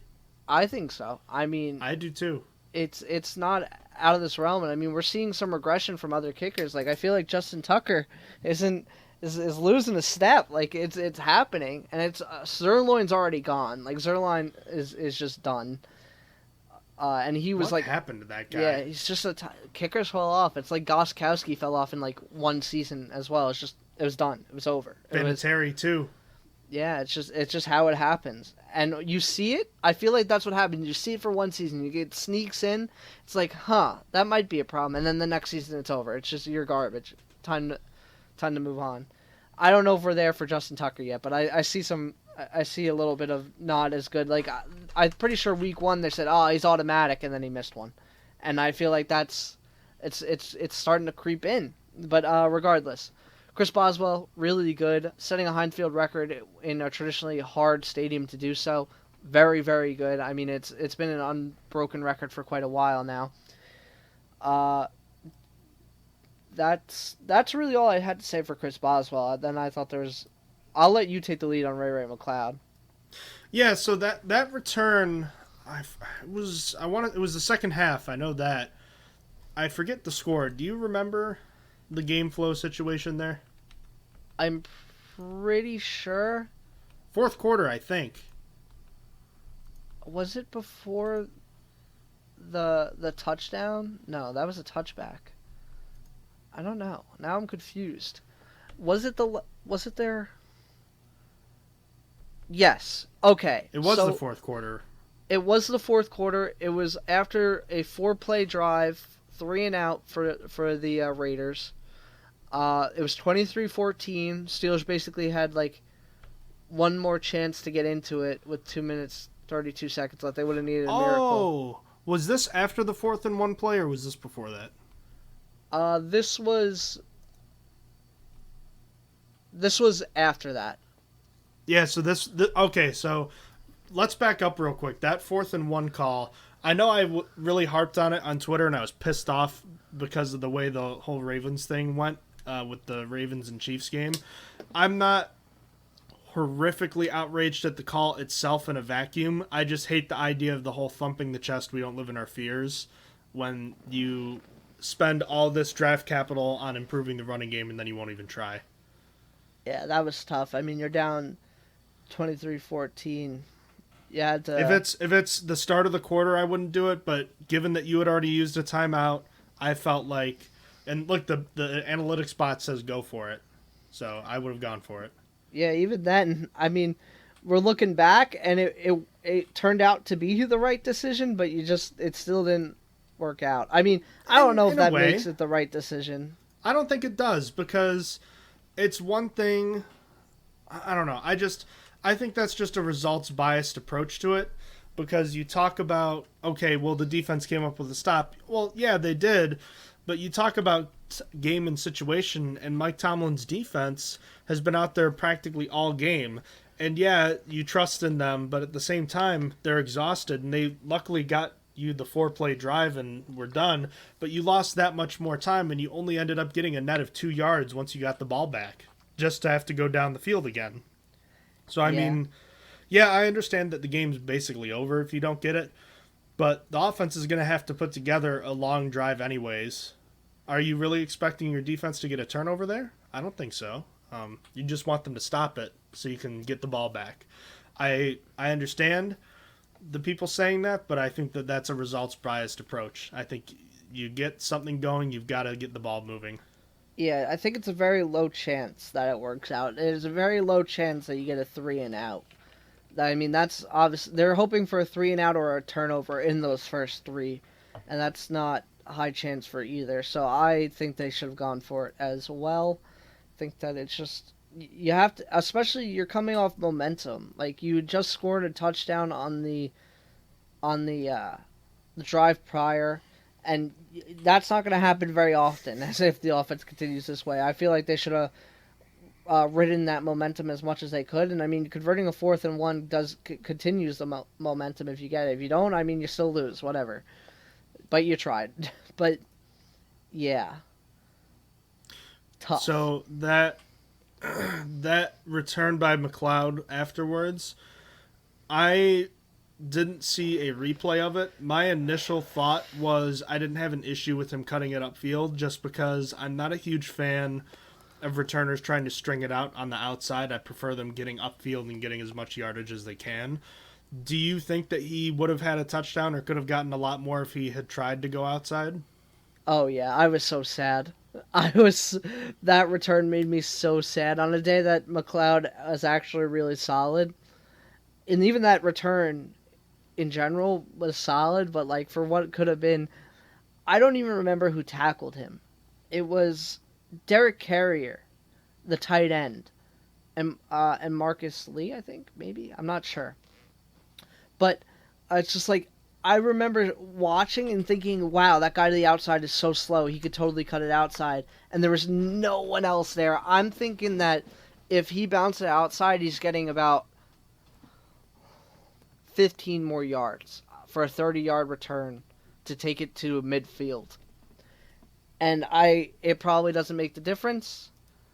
I mean, the Steelers' offense stopped at the Las Vegas 38 on the ensuing plays, but it might save you time. I don't know. It might save you time. You might be getting the better field position might change it. You might get a touchdown. I don't think he would have went for a touchdown. I just think that it would have been a major shift in how much and where they started. I mean, they were basically would have started at midfield, I think. I really do want to see a replay, though. I haven't seen that play since. I wonder if it's on the NFL app. It's not on the official highlights video, because that's what I've been watching. I was trying to find it, and I was like, it's probably in here, and it's not. So, yeah, that's a shame. I'm sure it's somewhere, but regardless, yeah.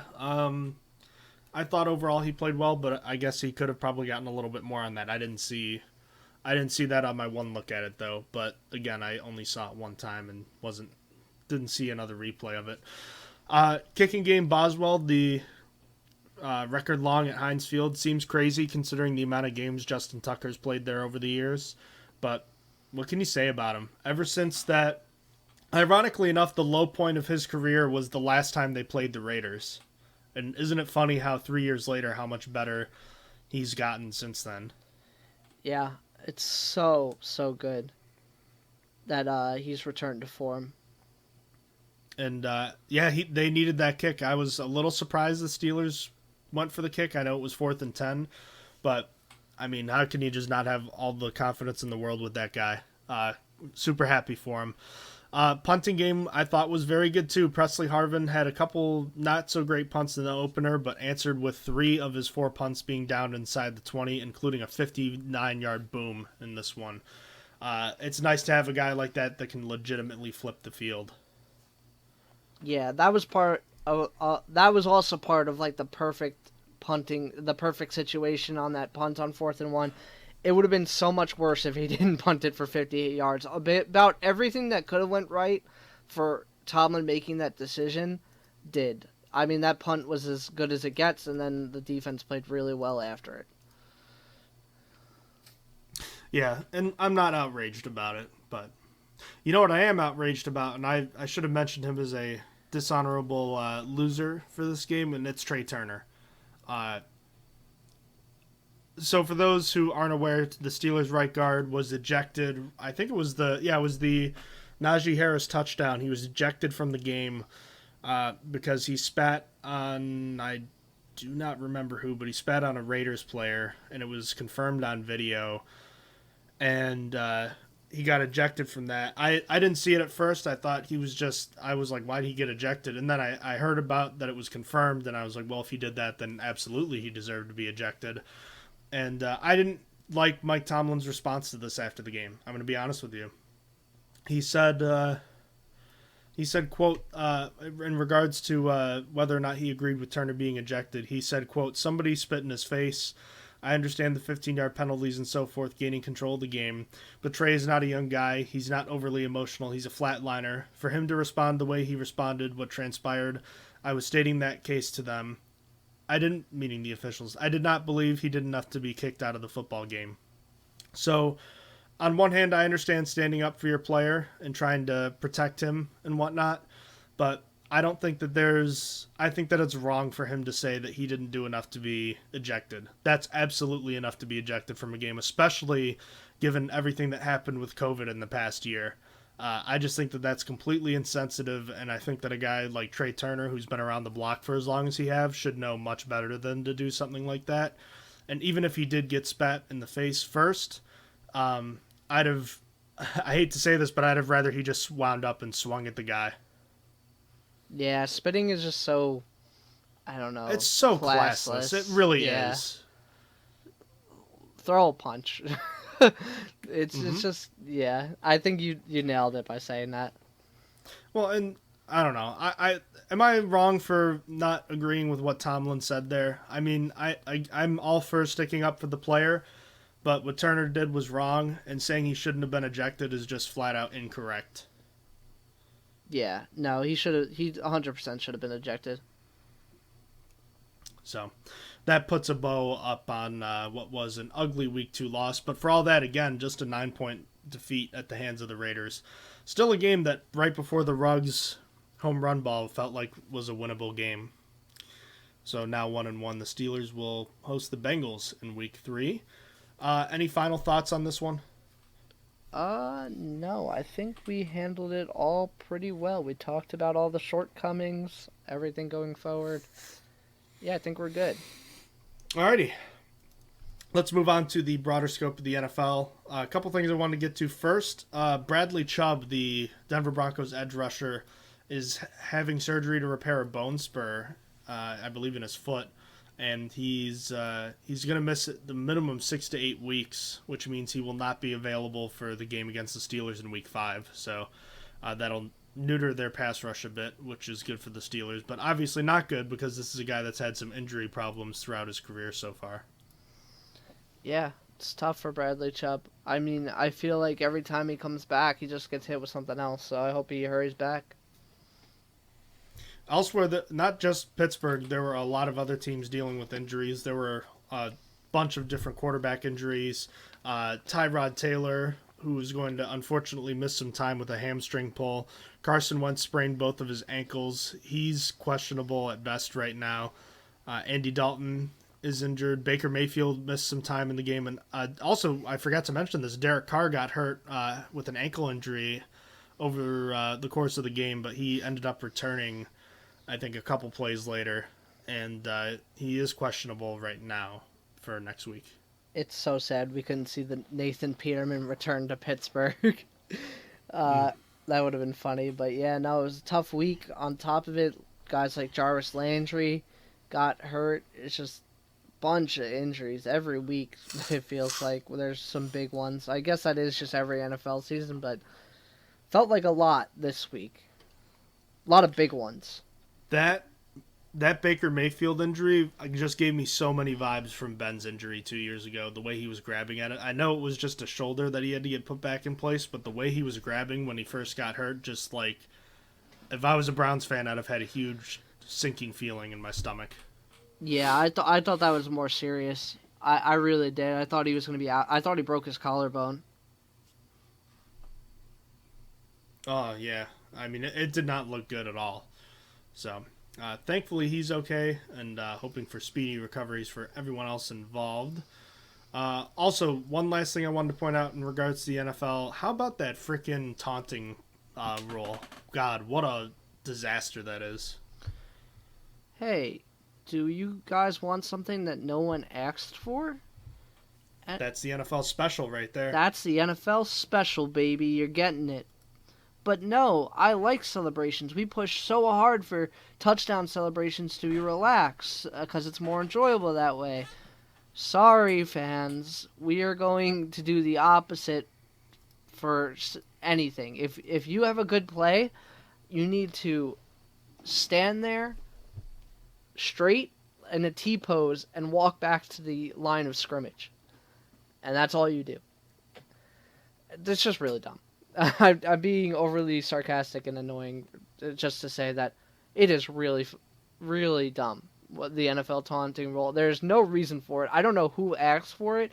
I think it was John Mara. John Mara. Yeah, John literally. Mara. Yep. Literally John Mara. The guy Mara's... who noted football player and not owner, John Mara. Yeah, literally. No one asked for it other than him. Like, I see the occasional, like, well, if they played football... Like, they wouldn't have to worry about these penalties, like, on Twitter, but, like, it's not a majority. It is definitely not a majority. I think if you put this out to a vote, there'd be, like, 95% saying, please stop with this taunting BS that's going on right now. It's just really stupid. Like, you can't even celebrate in the direction of the player. Like, if you do it, like, just because you're excited and they just happen to be over there, you're getting flagged. Straight to jail.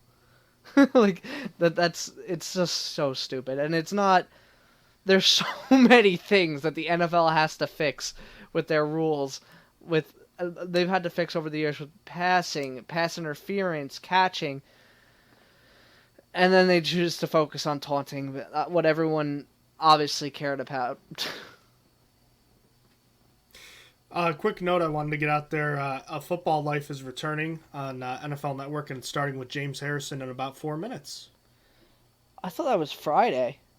Is it Friday? I thought it was going to be... Oh my god, it is Friday. I am a doofus.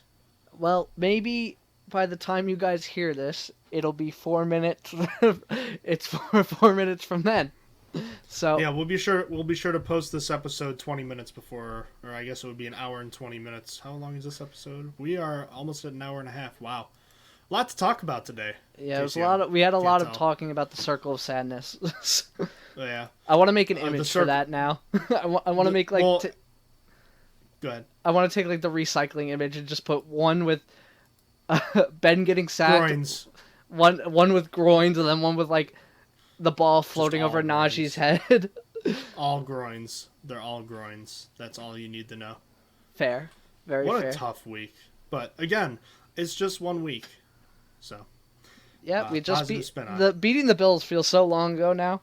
It feels like this means nothing. We're now losing the rest of the season.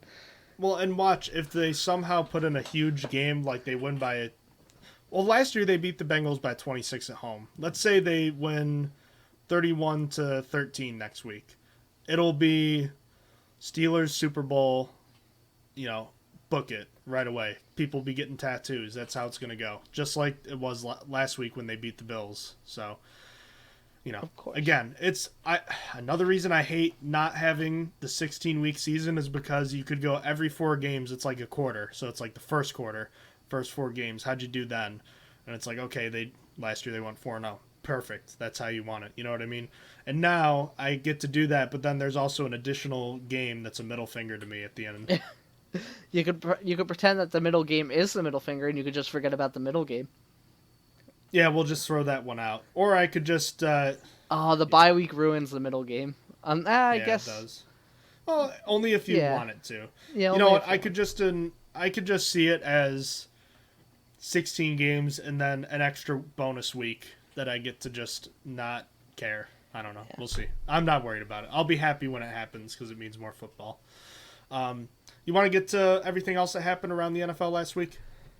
Sure. We could do what happens. So, first and foremost, I think we already talked about Thursday Night Football. So yeah, we did on what did we record, Friday or Saturday?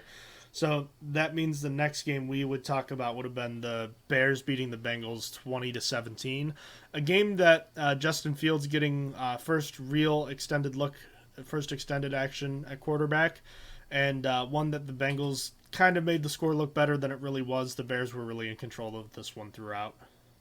Yeah, I mean, that pick 6 by Roquan Smith was bad. Joe Burrow had such a bad game. It was just overshadowed because Zach Wilson was just so much worse on the day. That everyone was just talking about how bad Wilson was. It shielded Burrow. 3 picks is not good. Yeah, and Jamar Chase was quiet until the very end. Yeah. But Tyler Boyd looked lit, though. Pittsburgh. He did. T. Higgins was really good, too. So, a lot to talk about with the Bengals coming into next week, for sure. The Houston Texans and Cleveland Browns played a surprisingly close game, a 31-21 victory for the Browns. Man, Tyrod Taylor getting hurt really screwed the Texans because I think maybe they wouldn't have won, but it would have been really dang close if he had been able to stay in. Yeah, I mean, you might have a completely different game if Tyrod doesn't... It was so sad because Tyrod suffered, non-contact, and... While he was scoring a touchdown, right? Yeah, while he was, running. And Jeez. it just sucks. You saw him pull up in the middle of the play, and it just... Unfortunate. I feel bad. Tyrod Taylor has deserved so much better. That guy. How can you hate that guy? You have to be a fan of that guy.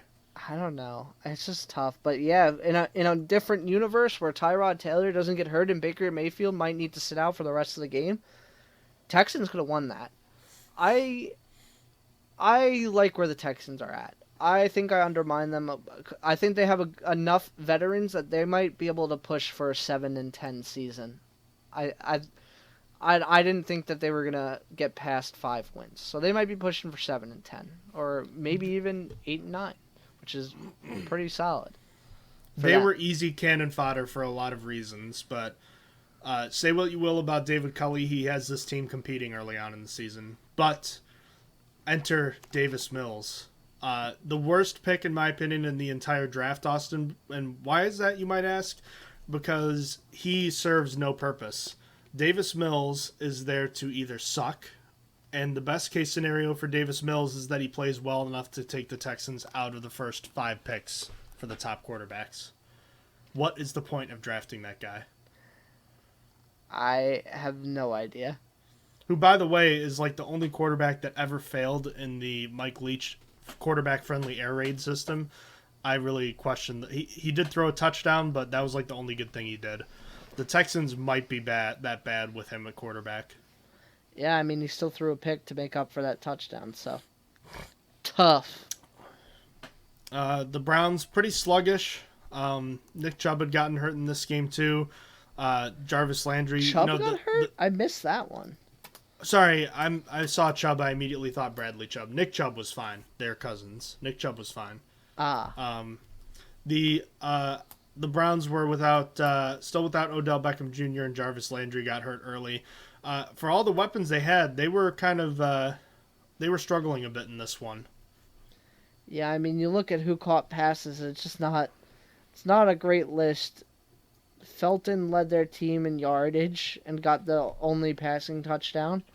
Hunter Bryant, the tight end. Austin Hooper, the tight end. David Njoku, the tight end. Yeah, David Njoku. Like, isn't Felton a tight end too? I'm pretty sure he is. I don't think so. I thought he was he's like some sort of receiver, running back hybrid that like really sucked with his relative athletic score. Jalen Samuels. Got it. Yes. Okay. Yeah, okay. So not great, and with Jarvis Landry hurt, if I'm a Browns fan, I'm really hoping that Odell Beckham comes back this week, because that's a tough receiving core to work with. Still got one of the best running back rooms in the league with Nick Chubb, Kareem Hunt, and who could forget about Andy Yanovich, one of the best fullbacks. I like him. Fullback, yeah. But, and they still have the good offensive line. All right, Demetric Felton, you ready for this, Austin, this year? yeah. Relative athletic score of .91. Yo, he's lit. I'm gonna send this to you because you deserve to have this. Oh yeah. We all need I this. kind of want to frame it. Oh. We'll judge every bad athlete against him. But anyways, let's move on to our next game, which was the Rams and the Colts. This was a game I didn't see a ton of. The Colts ended up finishing up pretty well with a close comeback attempt, but it fell short, and the Rams hung on for the win. I didn't like that the Rams wore blue pants in this one. They should have worn the yellow. I was surprised by how close this game was. I thought that overall that Rams should have had this, but I mean, they just really blew it, and at one point Colts had a lead. They lost the lead, so tough. It's the theme for today. Tough and circle of sadness. Especially Mr. Carson Wentz. That I don't know. It's tough to think that team's gonna get anywhere with him being injured all the time. Literally, it's just he hasn't had like a healthy season at all. Elsewhere, the Buffalo Bills with the most surprising beatdown of the week, not because the Bills aren't good, but because people thought higher of the Dolphins, who lost by 35 points, and Tua got knocked out of the game pretty early. Jacoby Brissett came on in relief duty, and the Dolphins they moved the ball a little bit, but could just never put it together. Yeah, no. Once Tua was out, which was pretty early, they just didn't really do much at all. Once again, this game got out of control, but once again, I am begging the Dolphins to use Myles Gaskin more. I am here trying to say that he was once again their best running back, and they're still trying with other people. Please. Thank you. Hashtag Circle of Sadness. Circle of Sadness. Yes. That's going to be our new tweet. The Circle of Sadness rides again. It spins again because it's a circle. Alright, what else is going on? We have the Patriots and the Jets. Yeah, I mean, the story pretty much here is just Zach Wilson. Yeah, Zach Wilson was just absolutely awful. There's no around it. Threw 4 picks in the first half. Just never bounced back from that. Just really, really bad. It doesn't help that they don't have a run game really either. I mean, they tried. They at least tried it, but none of their running backs were particularly... I guess Michael Carter was solid. Yeah, I don't know. I still, it was just bad. Zach Wilson didn't have a good time. Their wide receivers didn't come through. Corey Davis had a really, really bad day in terms of what he was able to put up on the stat sheet. Not necessarily had a bad day. It could have been just Wilson having a really bad day causing that, but Braxton Berrios was able to have a good day. So I don't know. I didn't watch this game personally. The only thing I saw was Damian Harris's big manly man run, that he was like Derrick Henry running through people, but yeah, so far not very good for the quarterbacks out of this past draft. Mac Jones is looking like the best one because Trevor Lawrence is playing like he's in college and just kind of tossing it up, and it's average at the end of the day because of how many picks he's throwing. Fields didn't show anything yet. Trey Lance didn't really show anything yet. Zach Wilson has been bad, and Cheeks. that's it. Davis Mills we're gonna find out about next week, and I guess we're gonna find out we about already Fields. know. Yeah, we already know, but Fields we're gonna find out about next week too, at least more. Yeah, why don't we transition to that Broncos-Jaguars game? Broncos, another solid win for them. They're 2-0. The Jaguars just look hopeless. Trevor Lawrence just looks like the Jacksonville Jaguars quarterback, and I mean that in the worst way possible. Yeah, it's just not very good. This game they actually let James Robinson do James Robinson things, and it didn't even work. So I mean, what can you do? He averaged more than 4 yards a carry. He did all right, but they lost Laviska Shenault for some time. I think they said that shoulder injury isn't super serious, but he's likely to miss some time, so that's gonna hurt. Marvin Jones Jr. has looked really solid. I didn't believe the reports coming out of Jacksonville that he'd be their best wide receiver, but so far through 2 games he has. DJ Chark still looks good as well, but just a lot of missed opportunities between Chark and Lawrence. They're just not connecting really well at the moment. I'm pretty sure he has something like, I don't know, 15 targets and only 4 catches so far, so not a good connection there. But Marvin Jones has definitely been solid with them, but it's looking not very good in Jacksonville, and they go to face Arizona next week, and that's going to be tough. Hashtag Circle of Sadness. And hashtag Circle of Sadness. Yes. TM. Hashtag Circle of Sadness TM. There you go. Also, Javonte Williams. I tweeted out game 1, but I said wait till the Yinzers find out that Javonte Williams is going to do better than Najee Harris, and he's there. He's splitting carries and he's putting up better stats than Harris so far. I miss Mike Munchak. I want him back. Oh, for sure. Tough scene. Hashtag Circle of Sadness. Philadelphia Eagles lost to the 49ers, who won on the road 17-11. There wasn't much that I saw from this game, probably because there wasn't much going on. I don't really have much to say, to be honest with you. Just more injuries for San Francisco running backs. JaMychal Hasty has a high ankle sprain. So now is it Trey Sermon's season? Because I think Elijah Mitchell got hurt too. Both of them got hurt. I'm fairly confident. I might be wrong on that. Jeez. Hashtag Circle of Sadness. I know TM. for sure JaMychal Hasty has the high. Yeah, okay. The 49ers ruled out JaMychal Hasty, and then the status of Elijah Mitchell and Trey Sermon. Did Trey Sermon get hurt too? That is sadly hilarious. That they are just like. They're like a mini version of the Ravens this year. Not quite as bad because I don't think they lost any of them for the season other than Mostert. But wow, yeah, they lost all of them. I missed that. I knew that Hasty had the high ankle sprain. I knew that Mitchell probably got hurt. All 3 of them got hurt. Trenton Cannon season. Is that his name? God. Something Cannon. Trenton. I was right.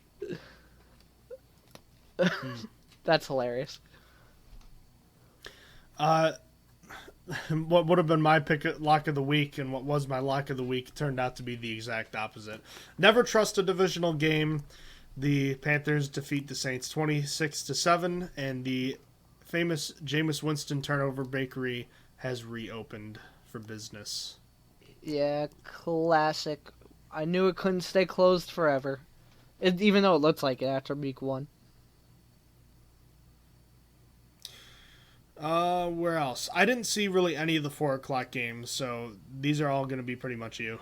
Okay, so I'll start with the Tennessee and Seattle game. That game was actually really good. I mean, it looked like Seattle was going to kick them in the butt from the beginning. They went to halftime, and it was 24, I think, 9? It was 24-9 or 24-6. I'm pretty sure it was 24-9. But then as the Titans typically do, got better as game went on because Derrick Henry gets better as the game goes on because he doesn't tire and he just absolutely wears down defenses. And he had that long touchdown for 60 yards. He put up 3 touchdowns by himself. But I think the biggest news coming out of this is there a new wide receiver 2 in Seattle? Freddie Swain. My man had the second most receiving yards and 5 catches. One less catch than DK, but more effective, and he had a touchdown catch. You tell me, is there wide receiver controversy in Seattle?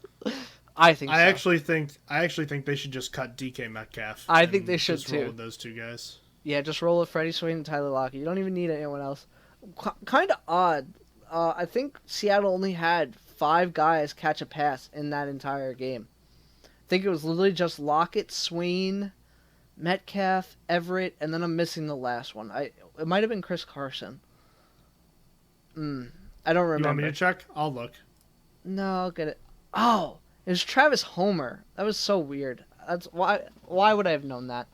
Yeah. Gerald Everett with the 1 catch for 3 yards. Yeah, literally, it was literally just those people. But yeah, Seattle ended up blowing it. The Titans ended up coming back, and it was a really good game. It was a game that I thought was going to be a good game, and it did end up that way.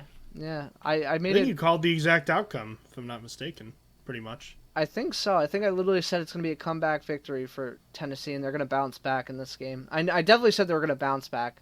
I don't know if I said it was a comeback victory, but so on and so forth. So that I just wanted to start there.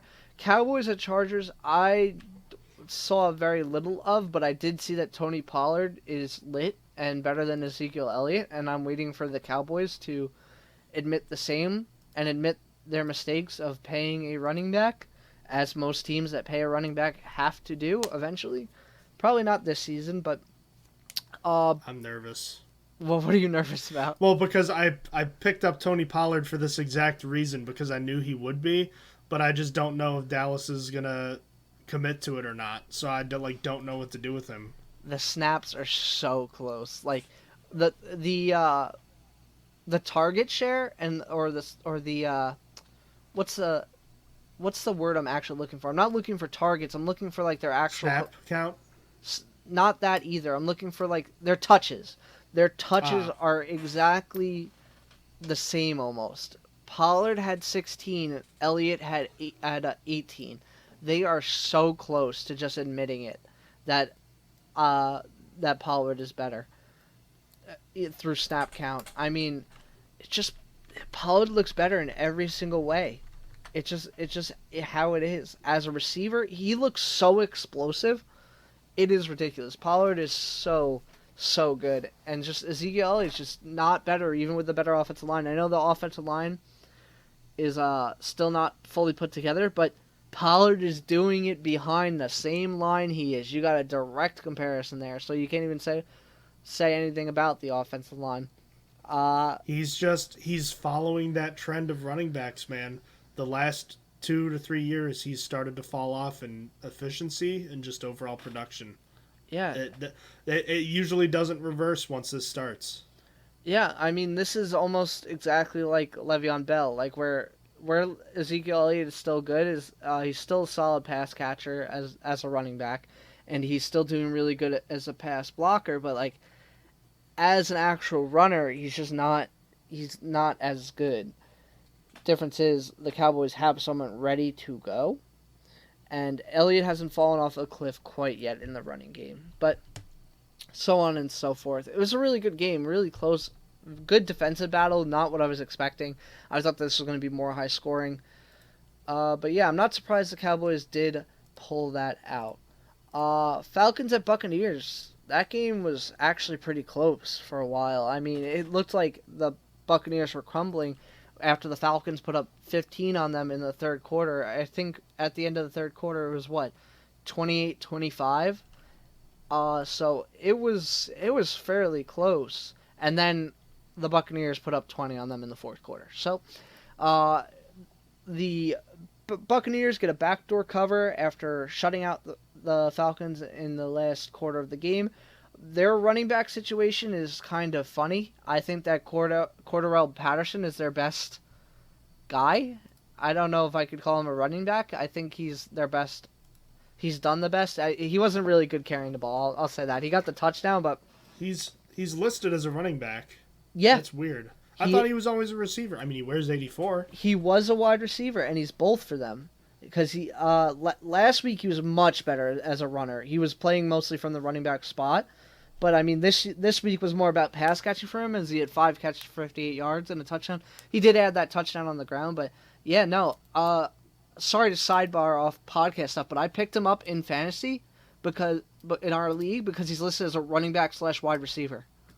I could play him the old frickin' Taysom Hill thing. Yeah, I could play him at the wide receiver spot. But yes, anyone, I got ahead of the curve, but if anyone's behind the curve, I do recommend, if you play fantasy, to pick up Patterson. I think he's a good ad, especially for honestly, probably only for PPR leagues. Well, yeah. But, and the position flexibility is huge. That's why like all my defensive linemen are also linebackers. Yeah, it's so nice.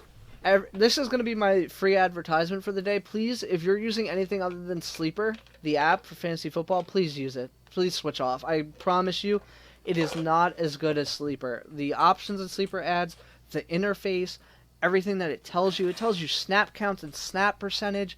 It lets you switch out players. It lets you play IDP so nicely. Everything is so nice about Sleeper. That's my free advertisement for the day. If you play fantasy, you need to get on Sleeper. This is not a paid ad.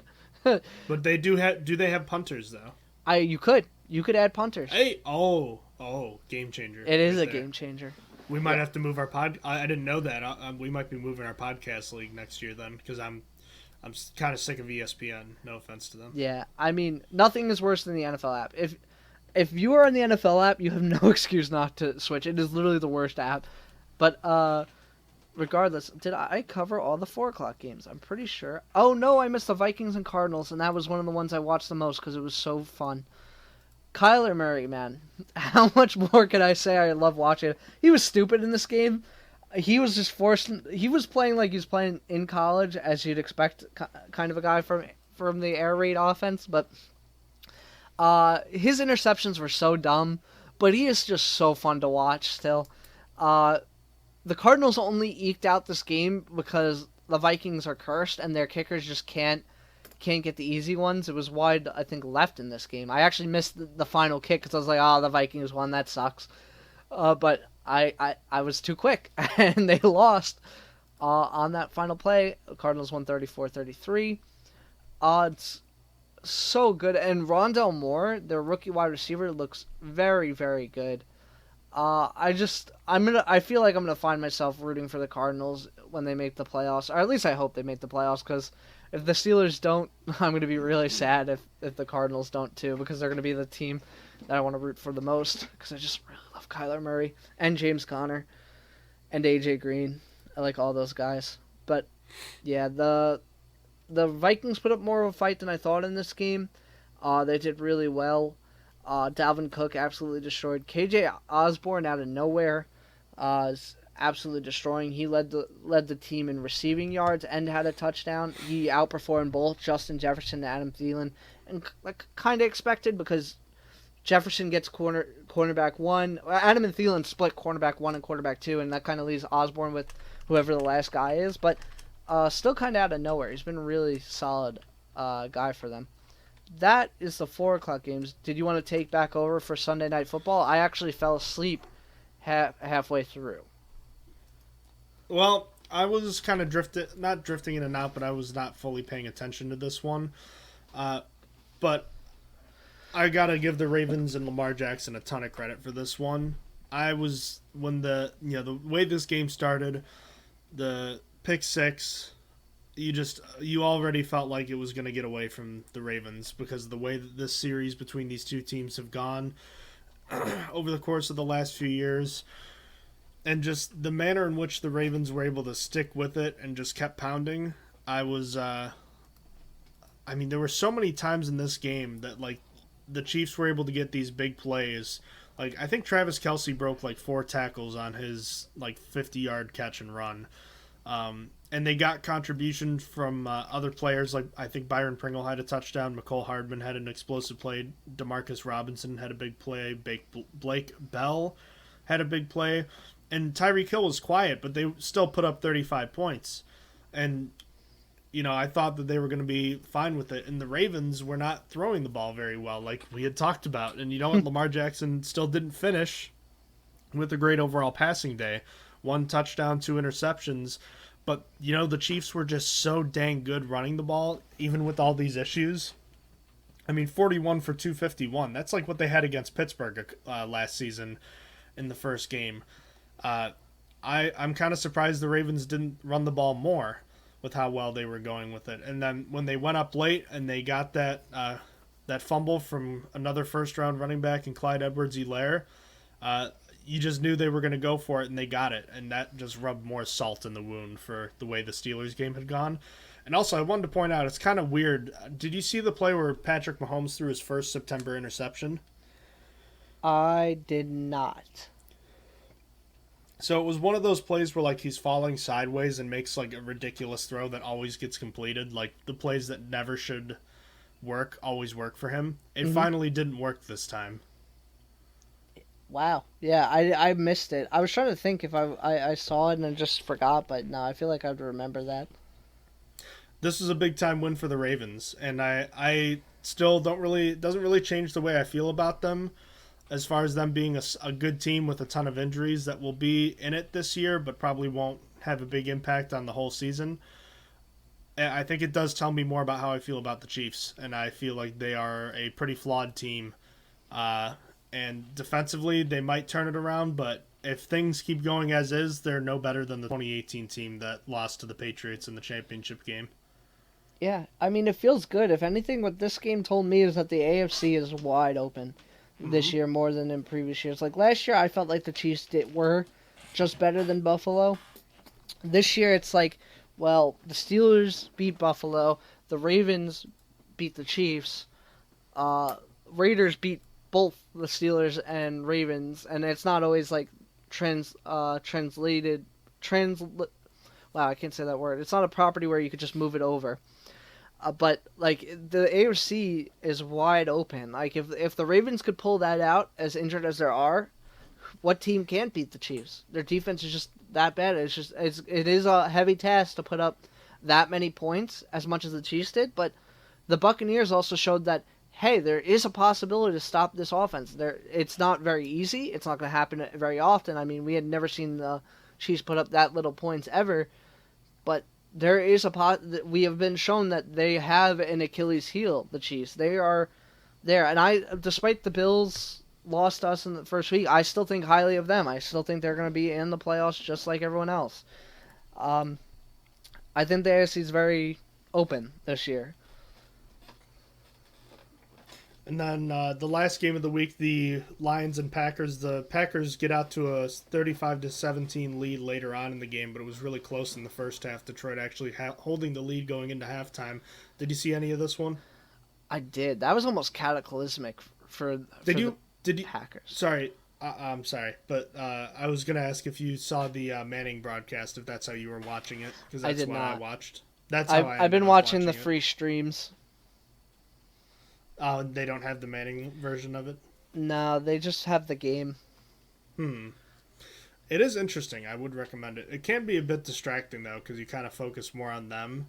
And the guests, I appreciate what they're doing with the guests, but it feels like a kind of throw thing, kind of like mixes up the rhythm, but I understand why they do it. But anyways, as far as this game goes, yeah, Detroit came out and played really well to start this game. I was at Will's house watching the game, and then I left right after halftime, before the second half started. I got home, took the dog out, and then when I turned on the TV, they had been leading 17-14, and that was 28-17, and I was like, oh, what happened here? And then the Lions just completely disintegrated in front of us. Yeah. And, I don't think highly of the Packers right now. It was a good first half, but I don't think highly of the Packers right now. Aaron Rodgers went on the Pat McAfee show today and slammed his critics, but I'm not convinced yet. Yeah, I'm not quite sure on how I feel about them. Like, it's hit or miss. Like, I feel like they might actually be a bad team, but disguised as, I don't know. It was a division game. It's so hard to tell. They obviously got their breaks beat off by the Saints. Who lost to the Panthers. Yeah. And that's another thing where it doesn't always directly translate. You'll see one big win, and then the Steelers will beat the Bills, and then they'll lose to the Raiders. Such is life. But I don't know how I feel about the Packers yet. I've always traditionally hated them, So I'm trying to leave my bias out of it because I always thought they were overrated. Then Aaron Rodgers had an MVP season. I'm like, fine, I was wrong. And they still lost, but like they didn't go anywhere. But don't know. Gonna wait and see. Also, for all the dumping everyone took on Jared Goff this past year, after the Rams collapse last year, he's not too bad right now. I don't think he's as bad as everyone likes to think he is. No, and he's only got Hawkinson. And I say only when Hawkinson's looking really solid. He's looking like he's adding to, like, it used to be a top 3 tight end conversation. He's, like, entering, like, oh, there's 4 really good tight ends now. Because he's just looking so good. But that's the only thing he's got. What? I just said I knew it. He was, of all the players we've looked at over the past 5 years, he's still my favorite. He was really cool. That I can't believe him and Noah Fant played together. And Fant is good too, just not at that level quite yet. Mm-hmm. Oh, and they played with George Kittle too. Oh my God. Yeah. Iowa tight ends, man. Always look for Iowa tight ends every year. Jesus. I know Kittle wasn't anything in college for the most part, just mostly a blocker, and then he broke out here, but that's still wild. Mm-hmm. Yeah, he had just 48 catches in his college career. He had 20 and 22 his last 2 years. So he was like, he was there, but he was never a big time guy, which is why it was more surprising when he broke out the way that he did. I thought he'd be a good player. I didn't think he'd be stellar the way that he has been, at least early on in his career so far. Hawkinson, I thought really high of from day one. It's just taken him a little more time. Yeah, I mean, we see that with the tight end position. It usually does take some time. But yeah, he's here now. He's announced it. He is here now. So, any thoughts right now before we wrap this one up, before we get to Thursday Night Football and close out today's show? No, I think we're good. All right. The 2-0 Carolina Panthers are visiting the Houston Texans minus Tyrod Taylor and are 7.5-point favorites in this one. I am going to take the Texans plus 7.5. I am stupid is my answer. I don't know why I'm doing it. Maybe just to be different. Maybe because I'm stupid. Maybe a bit of both. Maybe I'm betting on the slight chance that Mills is good. I'm not quite sure. I haven't figured it out yet. Texans plus 7.5. I like the Panthers here. If Tyrod was playing, I might take the Texans to win this one outright. But with this game being the way it is, with a guy like Davis Mills, who I just don't trust right now, it's hard for me to not take the Panthers. Even with their question marks, they've answered some of them with their 2-0 start. So, without further ado, that'll wrap up today's 2-hour-long episode. One of the longer ones we've had in a while. Certainly a lot to talk about. We appreciate you hanging on with us throughout the course of it. And we'll be back later in the week to talk Week 3 of the NFL season and Steelers-Bengals. In the meantime, if you have any questions about the show or about the Steelers and you want us to answer them, please email us at strongerthansteelpodcast@gmail.com or check out our new home on anchor.fm, where our podcast is now located under the name Stronger Than Steel Podcast, and give us a listen there, or on our traditional platform, which is YouTube. Until next time, Austin, thank you for joining me today on the Stronger Than Steel Podcast, and ladies and gentlemen listening, thank you, and have a good night. Take care, everybody. May the circle of sadness keep spinning. Have a good night. You have been listening to Stronger Than Steel Podcast. Thank you for joining us today, and don't forget to check out our website listed in the description below.